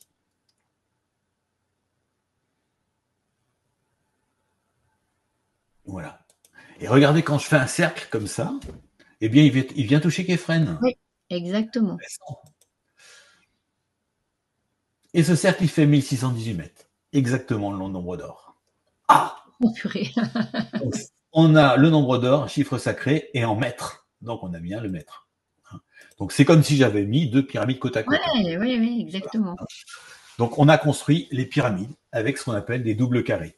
Ce que explique Howard Crowhurst pour tout ce qui est menhir, dolmen et pas mal de choses. On a beaucoup utilisé des doubles carrés, des triples carrés. Donc, est-ce que ça marche sur les autres pyramides? Ça serait bien, ça. Parce que là, c'est déjà intéressant. On a un cercle de 1618 mètres qui contient 2 pyramides et qui vient toucher la base de Képhren, qui permettrait donc de positionner une partie de Képhren. Eh bien, on va regarder ce qui se passe. Si je fais des doubles carrés avec les autres pyramides, donc je vais mettre le compas, on va voir où, je vais les positionner. Voilà, la roue. Hop. Eh bien, je vais tracer les autres cercles. Voilà. Et en faisant des doubles carrés, on voit qu'on peut placer les pyramides. Alors, ça c'est génial, on fait des doubles carrés avec des cercles. Mais est-ce que des cercles, on a vu que le grand cercle faisait 1618 mètres, est-ce que les autres cercles ont des caractéristiques intéressantes? Et vous allez voir que c'est complètement fou que les pyramides ne sont pas été positionnées par hasard et qu'il y a eu un plan d'ensemble. Alors, on a des angles assez intéressants, mais ça, je n'aborde pas aujourd'hui.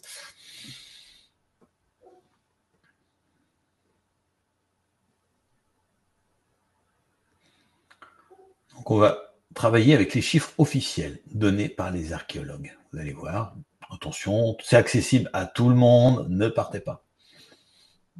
Parce que voilà, vous allez avoir des choses intéressantes. Voilà. Donc les 3 pyramides avec les chiffres officiels des archéologues. Alors Khéops a 2 longueurs parce qu'il est posé sur un socle. Quand j'ai donné 1618, c'est Khéops sans le socle, il fait 230-34. Alors que là, la longueur que j'ai maintenant, c'est la longueur avec le socle. On va prendre les deux choses. Et vous allez voir, hop, eh bien, voilà ce que ça donne. La diagonale des cercles, le rayon des cercles, c'est 258,80, 241,20 et 118 mètres. Alors, comme ça, c'est des chiffres qui vous disent rien. Attention. Voilà, vous allez voir. Attention. Allez, suspense. Eh bien, si je fais ici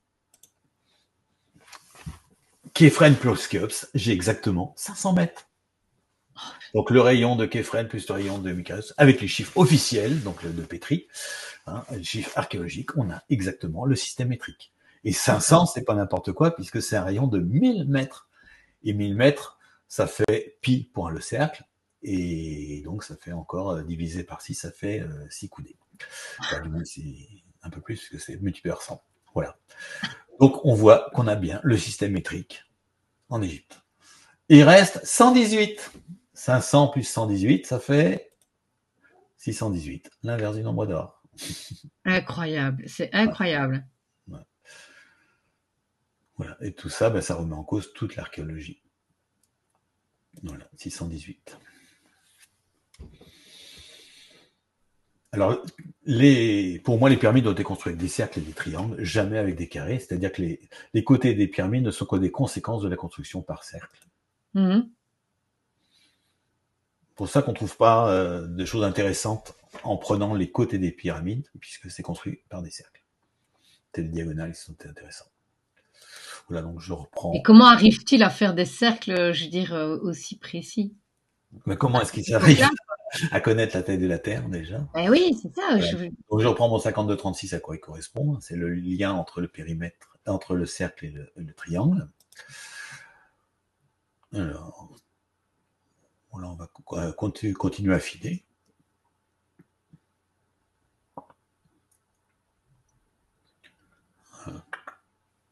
Je sais pas où je vais là déjà, on va voir. J'ai pas révisé. Voilà. Donc, je reprends mes cercles ici. Donc ça c'est les cercles qu'on a vus tout à l'heure. Donc 1618 Oui. mètres avec le sans socle, 1626 avec le mètre.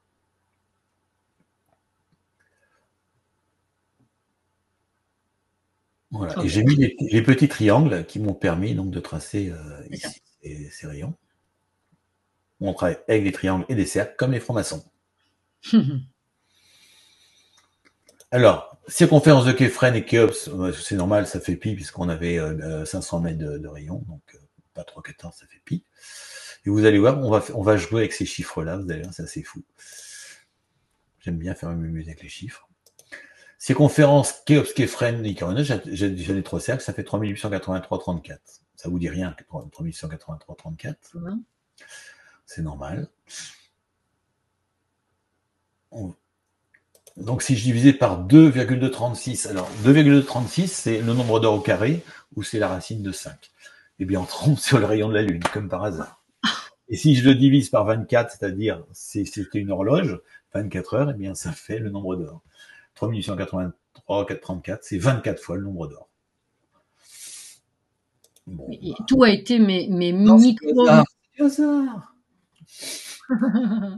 C'est incroyable. On va continuer à faire parler les chiffres. On va jongler. Il y a quelques latences. Comme ça, vous permet de regarder. Ouais, ça permet, oui. Et de vérifier. Prenez votre calculatrice. Alors. Allez. Voilà. Donc là, j'ai remis les 2,36, on le retrouve ici. Hein.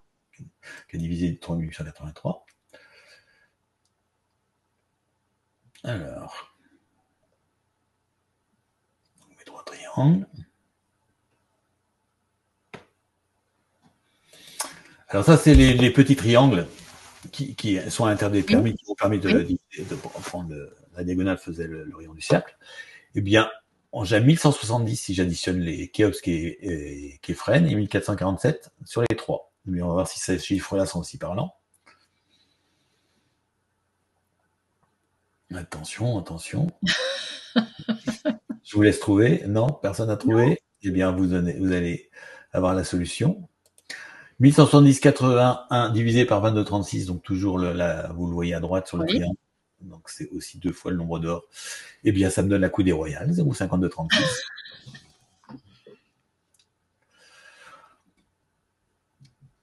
Après, on va continuer. 1447 c'est 2 fois la racine, le carré de 5236 si j'additionne les 3 pyramides. Donc, chez chiffre à chaque fois correspond à quelque chose.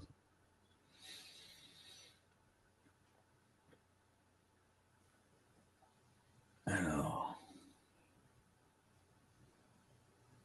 Allez.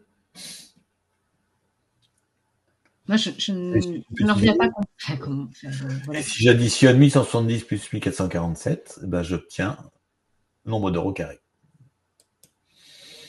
Donc on voit que ils ont jonglé dans toutes les chances. Alors là, c'est 1147 divisé par donc les deux pyramides divisées par l'autre, par le total, ça me donne phi. Et là, ça ne peut être qu'une intelligence supérieure qui ait pu donner les indications ou ça n'engage que toi, ma complotiste. Ah, mais non, je veux. Oh, merde.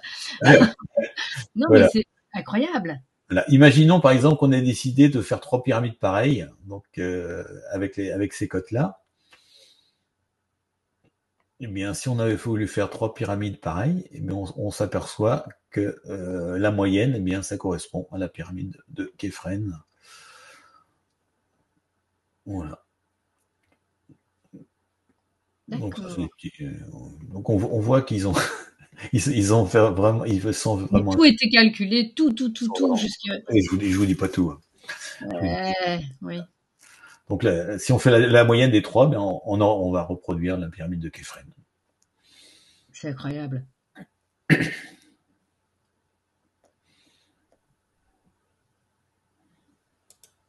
Voilà, donc je pense qu'on a bientôt fini.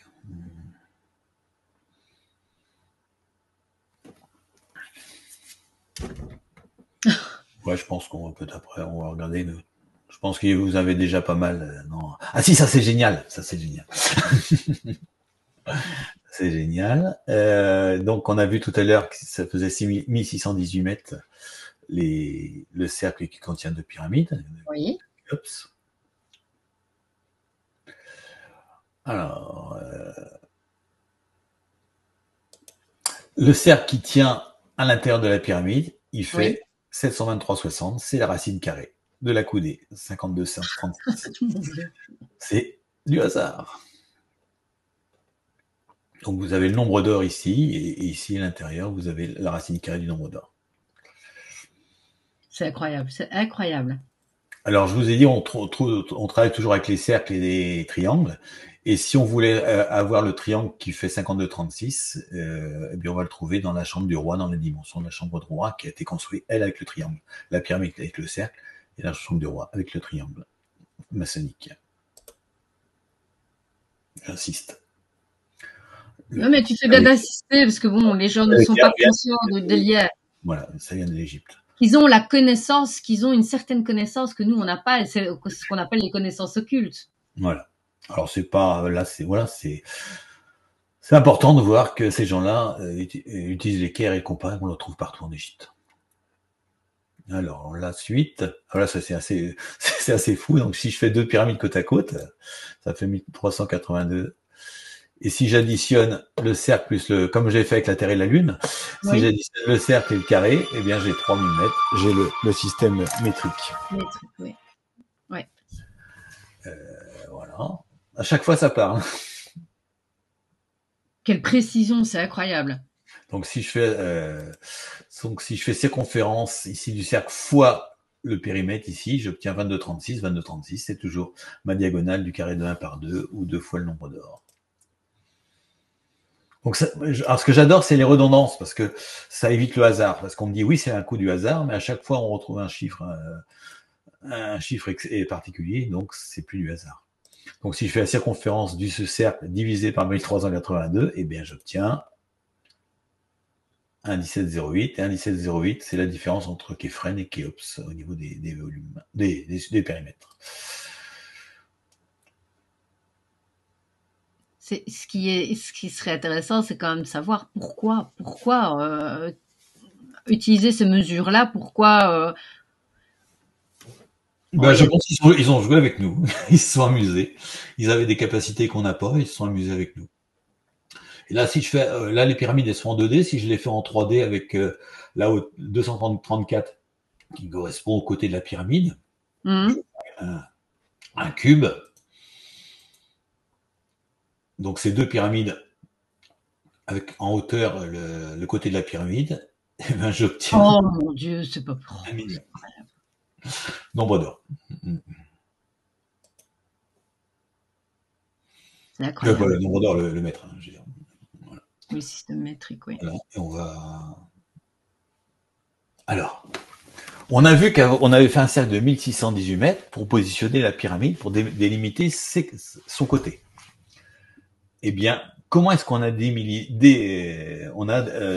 fait pour avoir sa hauteur? Eh bien, vous allez voir, c'est complètement fou.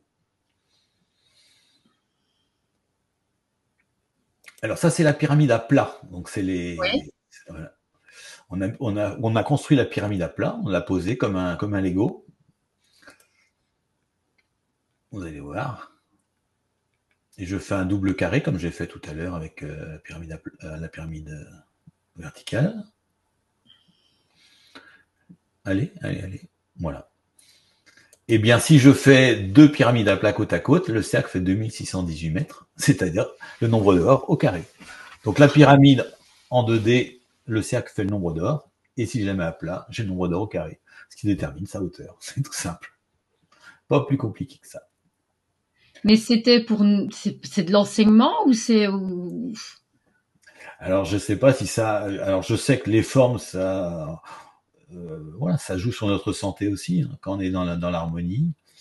Voilà, je vais arrêter là, parce qu'après ça va être trop compliqué. Je vais arrêter là. Après, on pourra en discuter un autre jour. Voilà, je préfère arrêter là.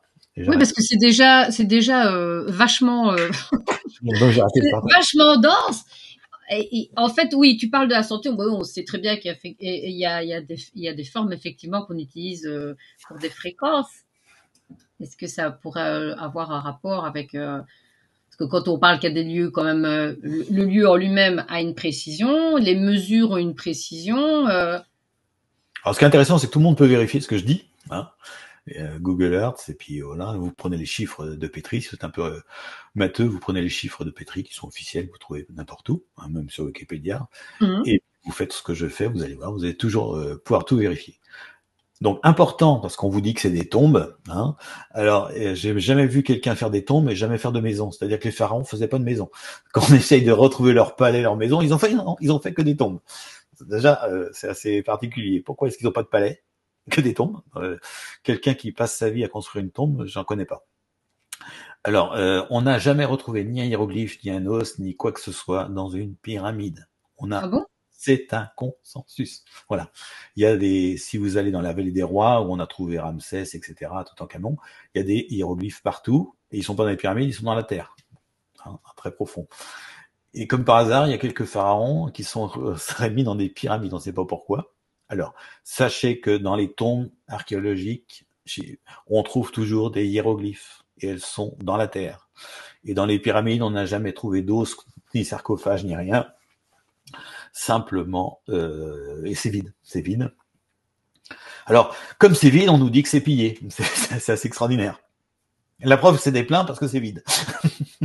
Et si c'est vide, c'est que c'était pillé. Et si c'est pillé, c'est qu'il y avait des trésors. C'est extraordinaire. J'ai eu le même raisonnement avec mon assurance l'autre jour. J'ai été voir mon assurance et je lui ai dit qu'il y avait plus de La maison Ferrari. était vide, il faudrait la remplir. On est venu me dire. Moi, j'ai été voir mon assurance l'autre jour. Je lui ai dit, ben voilà, je me suis fait voler ma Ferrari dans mon garage. Et une assurance me dit, mais vous n'avez plus de Ferrari? Ben, j'ai dit si, c'est parce que j'avais bien une Ferrari qu'elle a disparu, parce que ça a de la valeur. Et c'est le même raisonnement. Parce que il y avait plus de Ferrari dans mon garage, c'est bien la preuve que j'avais une Ferrari puisqu'on me l'a pillé, on me l'a piqué. Voilà le raisonnement des égyptologues aujourd'hui. Donc sachez que de toute façon, c'est facile pour être archéologue. Ça se passe en 3 ans, les études. La première année, vous apprenez à dire c'est une sépulture. À voir. Chaque fois qu'on vous pose une question, c'est une sépulture. C'est quoi les pyramides? C'est des Ça te faire sépultures. des amis Les là menhirs, c'est aujourd'hui. des sépultures. Alors, il y a des gens qui s'appelaient pas, moi non, moi par exemple. Alors, on vous apprenait en deuxième année un deuxième mot qui est le mot sacrificiel. Alors, c'est quoi la pierre là-bas? Ah, c'est sacrificiel. Et c'est quoi? Ah, d'accord. Et c'est toujours sacrificiel. Et la troisième chose, la troisième année, on vous apprend à dire c'est du hasard. Et on vous demande, mais les chiffres de Éric Le Saint, là, c'est quoi? Ah, mais c'est du hasard. Et si vous avez dire sacrificiel, sépulture et c'est du hasard, vous devenez égyptologue. Voilà. C'est une petite boutade que j'aime bien. Voilà, mais c'est Mais vrai que alors, ça tu serait parlais tantôt, j'ai entendu la conversation, tu disais que c'était pas que dans les pyramides que tu avais toutes ces mesures, alors. Ah non, non, non. Alors, je suis pas tout seul. Moi, je me consacre à deux choses. Je me consacre au domaine de la Rochauffée, qui est au sud de Rennes, qui est le plus grand domaine de France. J'ai vu ça parce que bon, Voilà. alors Ouais. moi c'est marrant parce que ça me fait penser vachement, ceux qui connaissent à Ouiris, dans la région de Durbouille en Belgique, il y a un peu ce genre voilà pas de bâtiment, enfin je sais pas comment tu appelles ça, oui de vestiges. Mégalithique. Oui, tout à fait. Et donc toi tu t'intéresses aussi donc à ce lieu-là. Alors, là, c'est complètement irrationnel ce que je fais, mais c'est à 100% de précision. C'est-à-dire que Platon a dit que la Terre était fabriquée dans le Timée. Platon dit que la Terre est fabriquée avec 4 éléments mis à part égale, la terre, l'eau, le feu et l'air.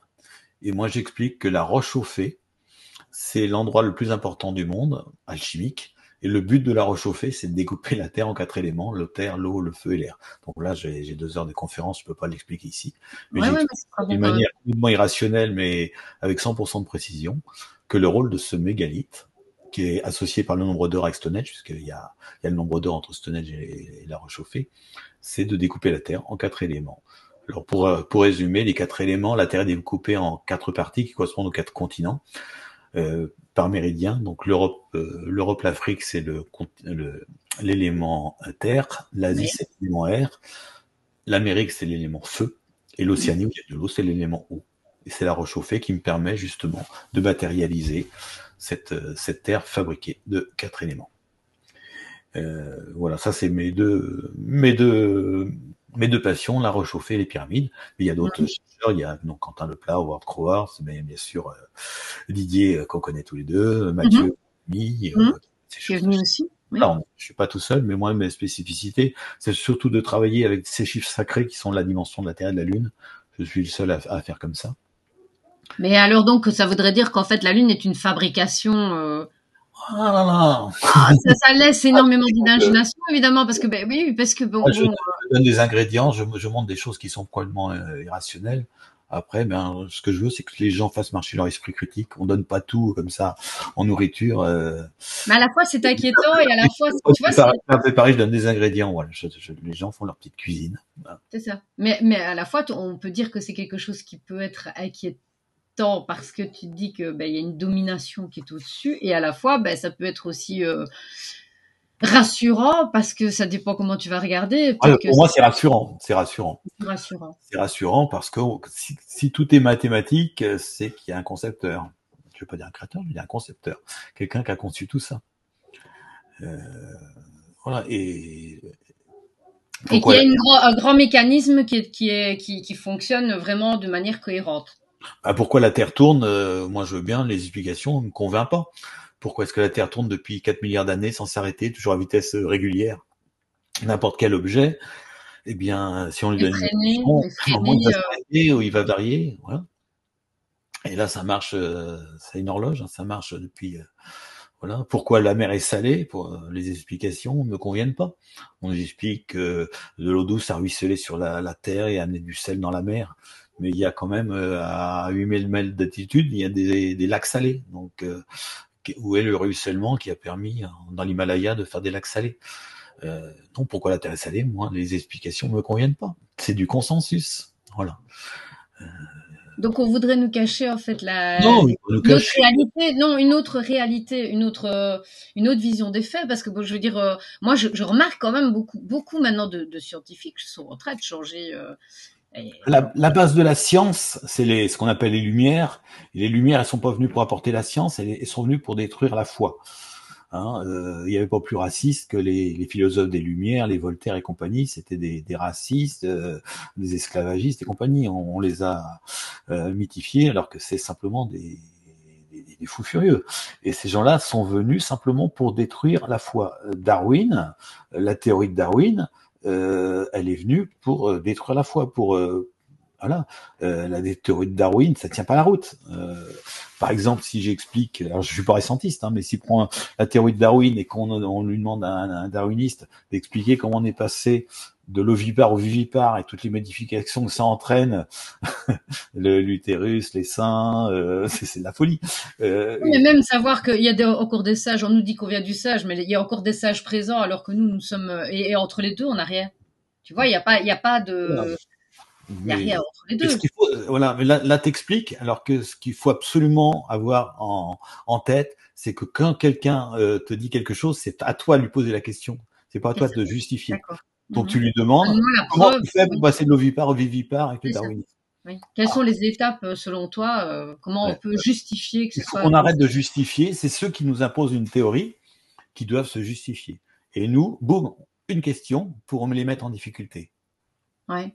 Voilà. Je n'arrête pas de répéter que c'est extrêmement important de rappeler aux gens de garder leur discernement. À chaque fois qu'on donne une information, c'est de pouvoir, est-ce que ça te semble logique? Et garder ce discernement en mettant tout en doute, en fait, rester dans le doute toujours pour laisser une ouverture à une autre possibilité, parce qu'on nous impose effectivement des consensus, et à la fois, nous sommes des êtres libres à part entière, et on nous enlève cette liberté de penser, en fait, et de réfléchir.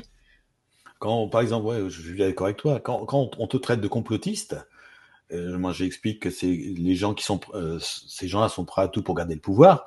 Et tu demandes simplement à la personne qui te traite de complotiste, est-ce que tu crois que ceux qui ont le pouvoir sont prêts à tout pour le garder? Voilà, 99% vont te dire oui. On voit bien. Et tu te dis, ben voilà, c'est ça le complotisme. Donc tu es complotiste. C'est ça, c'est de remettre en doute le bien fondé des gens qui nous gouvernent. On voit que, voilà, que si la République ou la démocratie n'a jamais apporté de plus à l'humanité, c'est simplement les grèves et les mouvements sociaux qui ont fait que le monde a évolué, mais jamais les politiques. Donc les politiques sont issus, bien sûr, du pouvoir. Jamais un politique n'a fait une loi en faveur du peuple.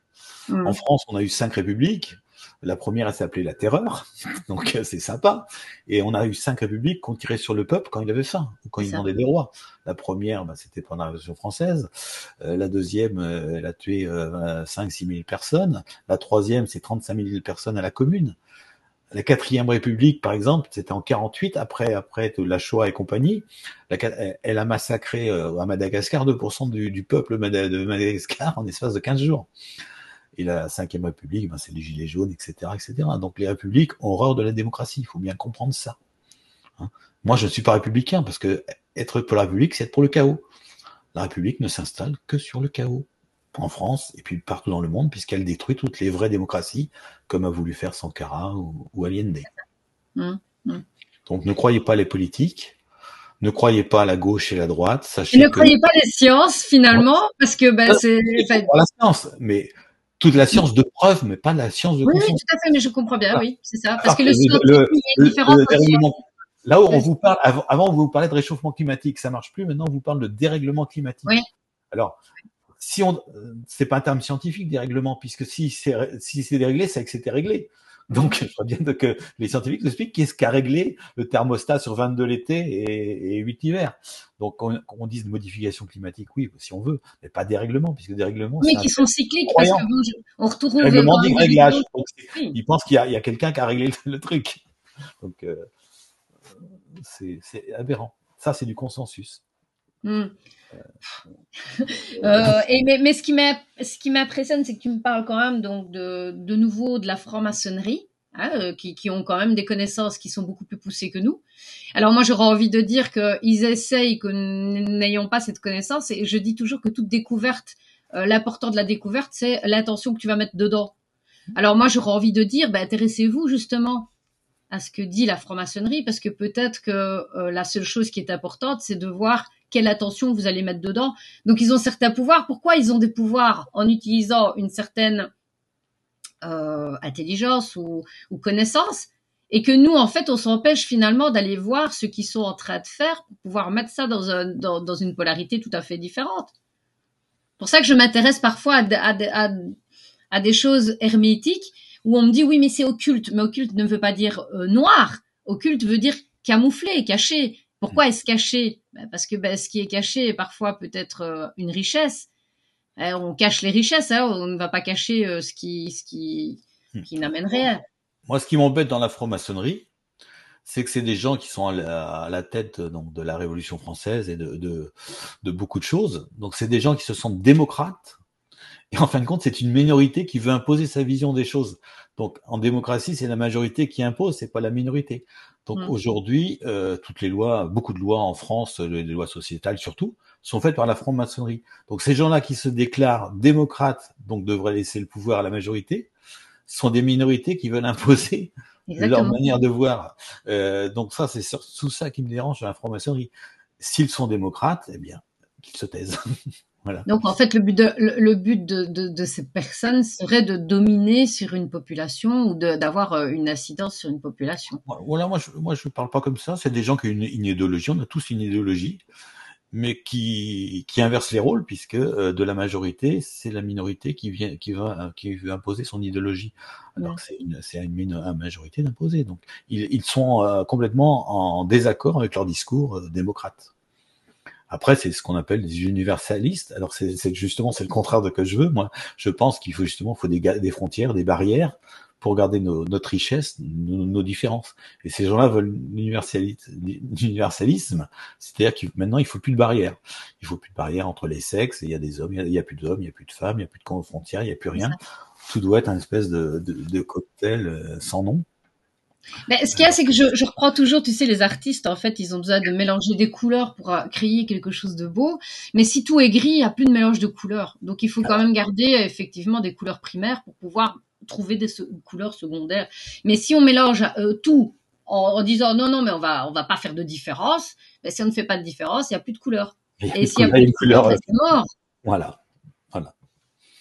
Donc, il faut continuer à être différent de l'autre. Et plus on sera différent, plus on va accepter sa personnalité propre et la personnalité de l'endroit où on vit. Et bien, plus on aura des choses à échanger avec l'autre. En fait, ce que j'ai apprécié, je vais dire, dans notre rencontre, c'est que tu as quand même, je vais dire, ce discours très scientifique, je veux dire, où tu veux mettre en avant des choses concrètes. Puis à côté de ça, tu as des valeurs aussi qui sont même de l'ordre aussi scientifique, puisque bon, je veux dire, tu démontres effectivement que ce qu'on met en place n'est pas la logique même de ce qui il prône.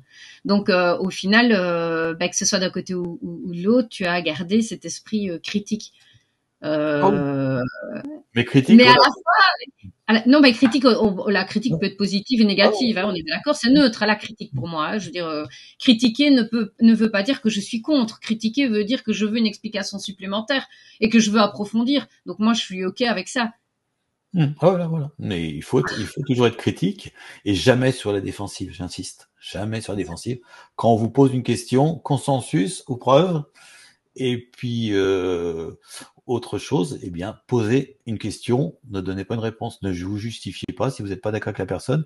L'argument d'autorité, c'est aujourd'hui ce qui est employé. Je suis expert. Voilà. Je suis expert. Voilà.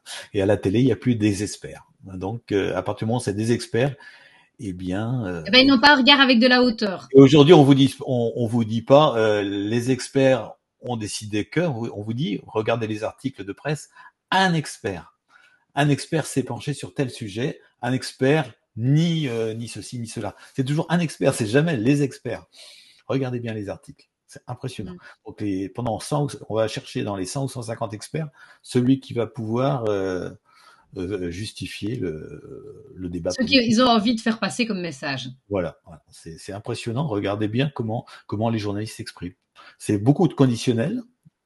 Mhm. Et puis c'est toujours un expert, c'est pas les experts. Mais mettre un conditionnel, c'est comment dire, initier un doute chez une personne va permettre d'avoir une faille. Donc je veux dire, ça permet aux gens de pouvoir s'incruster dedans en essayant de faire créer d'autres réalités. Tu crées un doute, ben rien qu'un doute une fois, c'est un doute toujours. Ouais. Donc ils vont être obligés mais ça va se retourner contre eux. C'est ça en fait le problème. C'est que C'est à nous d'avoir une gymnastique. Pourquoi tu parles au conditionnel? Pourquoi tu dis un et pourquoi tu dis pas les experts? Pourquoi tu dis un consensus, c'est pas une preuve? À partir du moment où on a ce réflexe qui va arrêter le narratif, bien voilà, on va gagner. Oui. Mais si on nous dit le réchauffement climatique et puis qu'on est là, ouais, mais non. Mais ils l'ont dit. Tu vois, consensus, ils l'ont dit. C'est pas je réfléchis, c'est ils l'ont dit. consensus, bon, bah, c'est une croyance. Tu me parles d'une croyance. Moi, je suis scientifique. Donc, moi, je veux bien que le réchauffement climatique, quand tu veux, mais amène-moi des preuves. Mmh. Bon, est-ce que c'est multifactoriel? Est-ce que c'est monofactoriel? C'est quoi l'influence des cycles de Milankovitch? Parce que la Terre n'est jamais à la même position par rapport au Soleil. Pourquoi tu m'en parles pas de ça? Pourquoi tu me parles du carbone alors qu'il y a 0,040% de carbone dans... Et s'il n'y a pas de carbone, mais s'il n'y a pas de CO2, il n'y a pas d'oxygène. Il n'y a pas de matière. Donc, s'il y a trop de carbone, on met des plantes et puis on fait tout pour que le phytoplancton se développe. C'est quand même... En sachant qu'on te donne une vérité pendant un certain temps et puis qu'on contredit complètement la vérité, c'est même pas qu'elle mute légèrement, parce que bon, je veux dire, quand on donne la synthèse de la chlorophylle à l'école, on te l'explique clairement. Bon, écoute, quand j'étais à l'école, j'ai 46 ans, donc je veux dire, on te l'expliquait. Donc il y a 30 ans d'ici, on te parlait de la chlorophylle, que c'était tout un cycle, etc. Et puis maintenant, ce cycle n'est plus en fonction. Surtout, évitons le CO2. Surtout, arrêtez de respirer finalement. Hein. C'est un peu ça. Arrêtez de respirer. L'exemple que tu prends, c'est une preuve. C'est-à-dire qu'on aura consensus au-dessus d'une preuve. Il y a un problème. Parce que la photosynthèse, voilà, cette photosynthèse, c'est une preuve. Oui, alors, tout à fait. Le réchauffement climatique, le dérèglement climatique, parce que maintenant on s'est perçu que ça réchauffait pas, mais que c'était modifié, eh bien c'est un consensus. Donc non, consensus, croyance, voilà. Et tous ceux qui vous imposent des croyances, vous les traitez de gourous et de sectaires. Voilà, et vous leur donnez l'exemple de l'amiante, du plomb, du vaccin efficace à 99%. Tout ça, c'est des consensus. Exactement. Ça tombe. Et Ah moi, Eric, j'essaie de faire tomber le consensus archéologique. Oui, et je trouve ça génial parce que oui, effectivement, on est dans une idée. Enfin, on tombe de nos idées préconçues où on nous a expliqué qu'il fallait des petits ouvriers pour, mais même, je veux dire, il y a d'autres choses, hein, parce que bon, des petits ouvriers qui vont changer effectivement de lieu de travail comme ça sur un coup de tête et qu'on puisse créer autant de pyramides sur si peu de temps, en sachant que, ben, comme tu expliques, hein, la masse de pierres qu'on a dû déplacer est juste inimaginable. Donc il y a quand même des choses qui ne sont pas explicables et qu'on ne peut pas accepter comme une vérité. On doit être toujours avec cette idée qu'il faut voir autre chose. Alors, moi, j'ai donné un défi à tous les archéologues, parce qu'on a nos fact-checkers, en particulier un type qui s'appelle Cyril Barbas, qui a fait un film qui s'appelle Le Grand Virage, qui est un film bourré de fake news. Il nous explique que des gamins peuvent construire une pyramide. Il fait travailler les enfants, lui. Alors moi, j'ai mis les archéologues au défi, puisqu'on est capable de construire une pyramide qui fait 2,5 millions de mètres cubes. Eh bien, on doit être capable de construire le malheureux coffre de Khéops qui est dans la pyramide qui fait 2 mètres sur 1. On a un malheureux coffre en granit qui fait 2 mètres sur 1. Donc, j'ai dit que je fournissais le granit et je fournissais même l'argent pour faire ce coffre. Parce que si on est capable de faire une pyramide, on doit être capable de faire un malheureux coffre 2 sur 1. Pour le moment, tout le monde se sauve. Tous les archéologues, tous les fact-checkers, tout le monde a peur de refaire ce malheureux coffre avec les méthodes. Alors, pourquoi je me permets... Ancestrales. Comme ils avaient soi-disant à ce moment-là. Pourquoi je me permets de dire que je vais payer? Tout simplement parce que si ces types-là arrivent à refaire le coffre de Khéops avec les outils, tous les musées du monde vont se les arracher. Donc, c'est pas un truc qui va me coûter cher parce que tous les musées du monde vont vouloir acheter cette copie qui a été faite de manière à la manière des époques pharaoniques. C'est ça. Ben non, voilà, tout le monde se sauve. Alors le jour où un archéologue ou un égyptologue me dira, OK, on accepte ton défi, on est capable de refaire le coffre de 2 mètres sur 1 avant de construire une pyramide, eh bien, je commencerai à croire à l'archéologie et l'égyptologie. Mais là, tout le monde se sauve. 2 par 1, c'est tout petit. Non, tout le monde se sauve. Mm. C'est... Eh ben, écoute, c'était quand même déjà un magnifique message parce que, ben, je veux dire, comme tu dis, ça a une notion même supérieure parce que ces découvertes sont quand même Rationnel. exactement, exactement. Et encore heureux qu'il y a quelque chose de rationnel au-dessus parce que on est dans un monde complètement irrationnel. Donc voilà. Bah, merci beaucoup, Eric. Alors, on va peut-être rappeler ton livre, comme ça on Ouais, peut voilà, rappeler un petit peu tout. Donc ton livre, voilà, qui nous parle du racisme, c'est ça? Voilà que je vais expliquer comment donc le capitalisme nous mettait en concurrence permanente et on Voilà, va se détruire à cause du capitalisme puisqu'on est toujours l'ennemi de l'autre. exactement. Donc séparer pour mieux régner, c'est un peu la devise de ce qui se passe pour le moment. Voilà. Hein, donc le but aujourd'hui, ben, c'est plus de frontières et puis que des gens se viennent par dépit chez nous pour justement détruire la cohésion. Qui est vendu quand même comme si c'était une preuve de bienveillance, de gentillesse que d'accepter que l'autre soit différent. On peut l'accepter, mais ne pas détruire nécessairement la culture pour qu'on accepte l'autre. C'est ça en fait. Faut Et ça, c'est beaucoup c'est plus l'inverse qu'il vicieux. faut faire. C'est l'inverse qu'il faut Exactement, c'est de protéger, de pouvoir le mettre faire. Je vais effectivement. dans un pays où il y a que des McDo et puis des Leroy Merlin, ben, je vais pas y aller. Euh, si je vais préférer un pays où je vais découvrir une nouvelle musique, une Découvrir. nouvelle cuisine, une nouvelle Exactement. culture. Voilà. Exactement. Moi, Partager les les cultures. États-Unis, ça m'intéresse pas. C'est voilà, comme ils ont fait un C'est comme grand les pays. centres commerciaux, tu vois, j'ai envie de dire, c'est comme un peu les centres commerciaux qui sont tous les mêmes. Tu vas à un centre commercial en France ou en Belgique, c'est pareil, tu as les mêmes enseignes. Et puis quand tu vas chez un petit particulier qui va te vendre du local, eh ben il y a toute une philosophie, il y a tout un état d'esprit, il y a un accompagnement qui est complètement différent d'une région à l'autre. Et puis un bonjour et un sourire, voilà, déjà. Exactement. Alors rappelez aussi où on peut te trouver sur Facebook. Donc Ouais, voilà, Facebook. Eric Et Le puis, Star. moi, j'insiste sur mon site parce que moi, j'adore jouer avec mon groupe de musique. Donc, mon groupe de musique s'appelle Tchikichik, T-C-H-I-K, plus loin Y, plus loin T-C-H-I-K. Et on fait de la bonne musique festive avec des paroles intelligentes.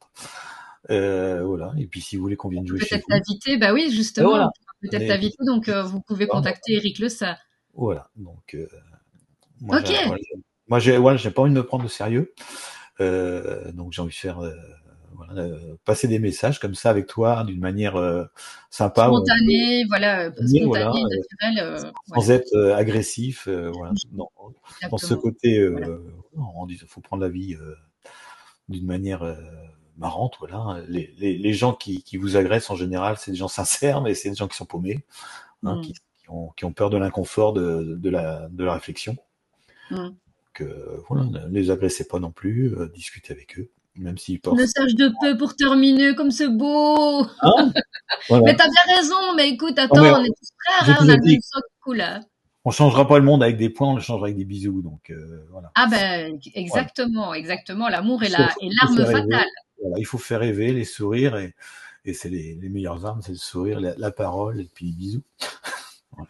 C'est très bien. Ben, merci beaucoup pour ta visite sur Reporter Citoyen. Et nous laissons nos auditeurs. À très vite peut-être pour la rechauffer.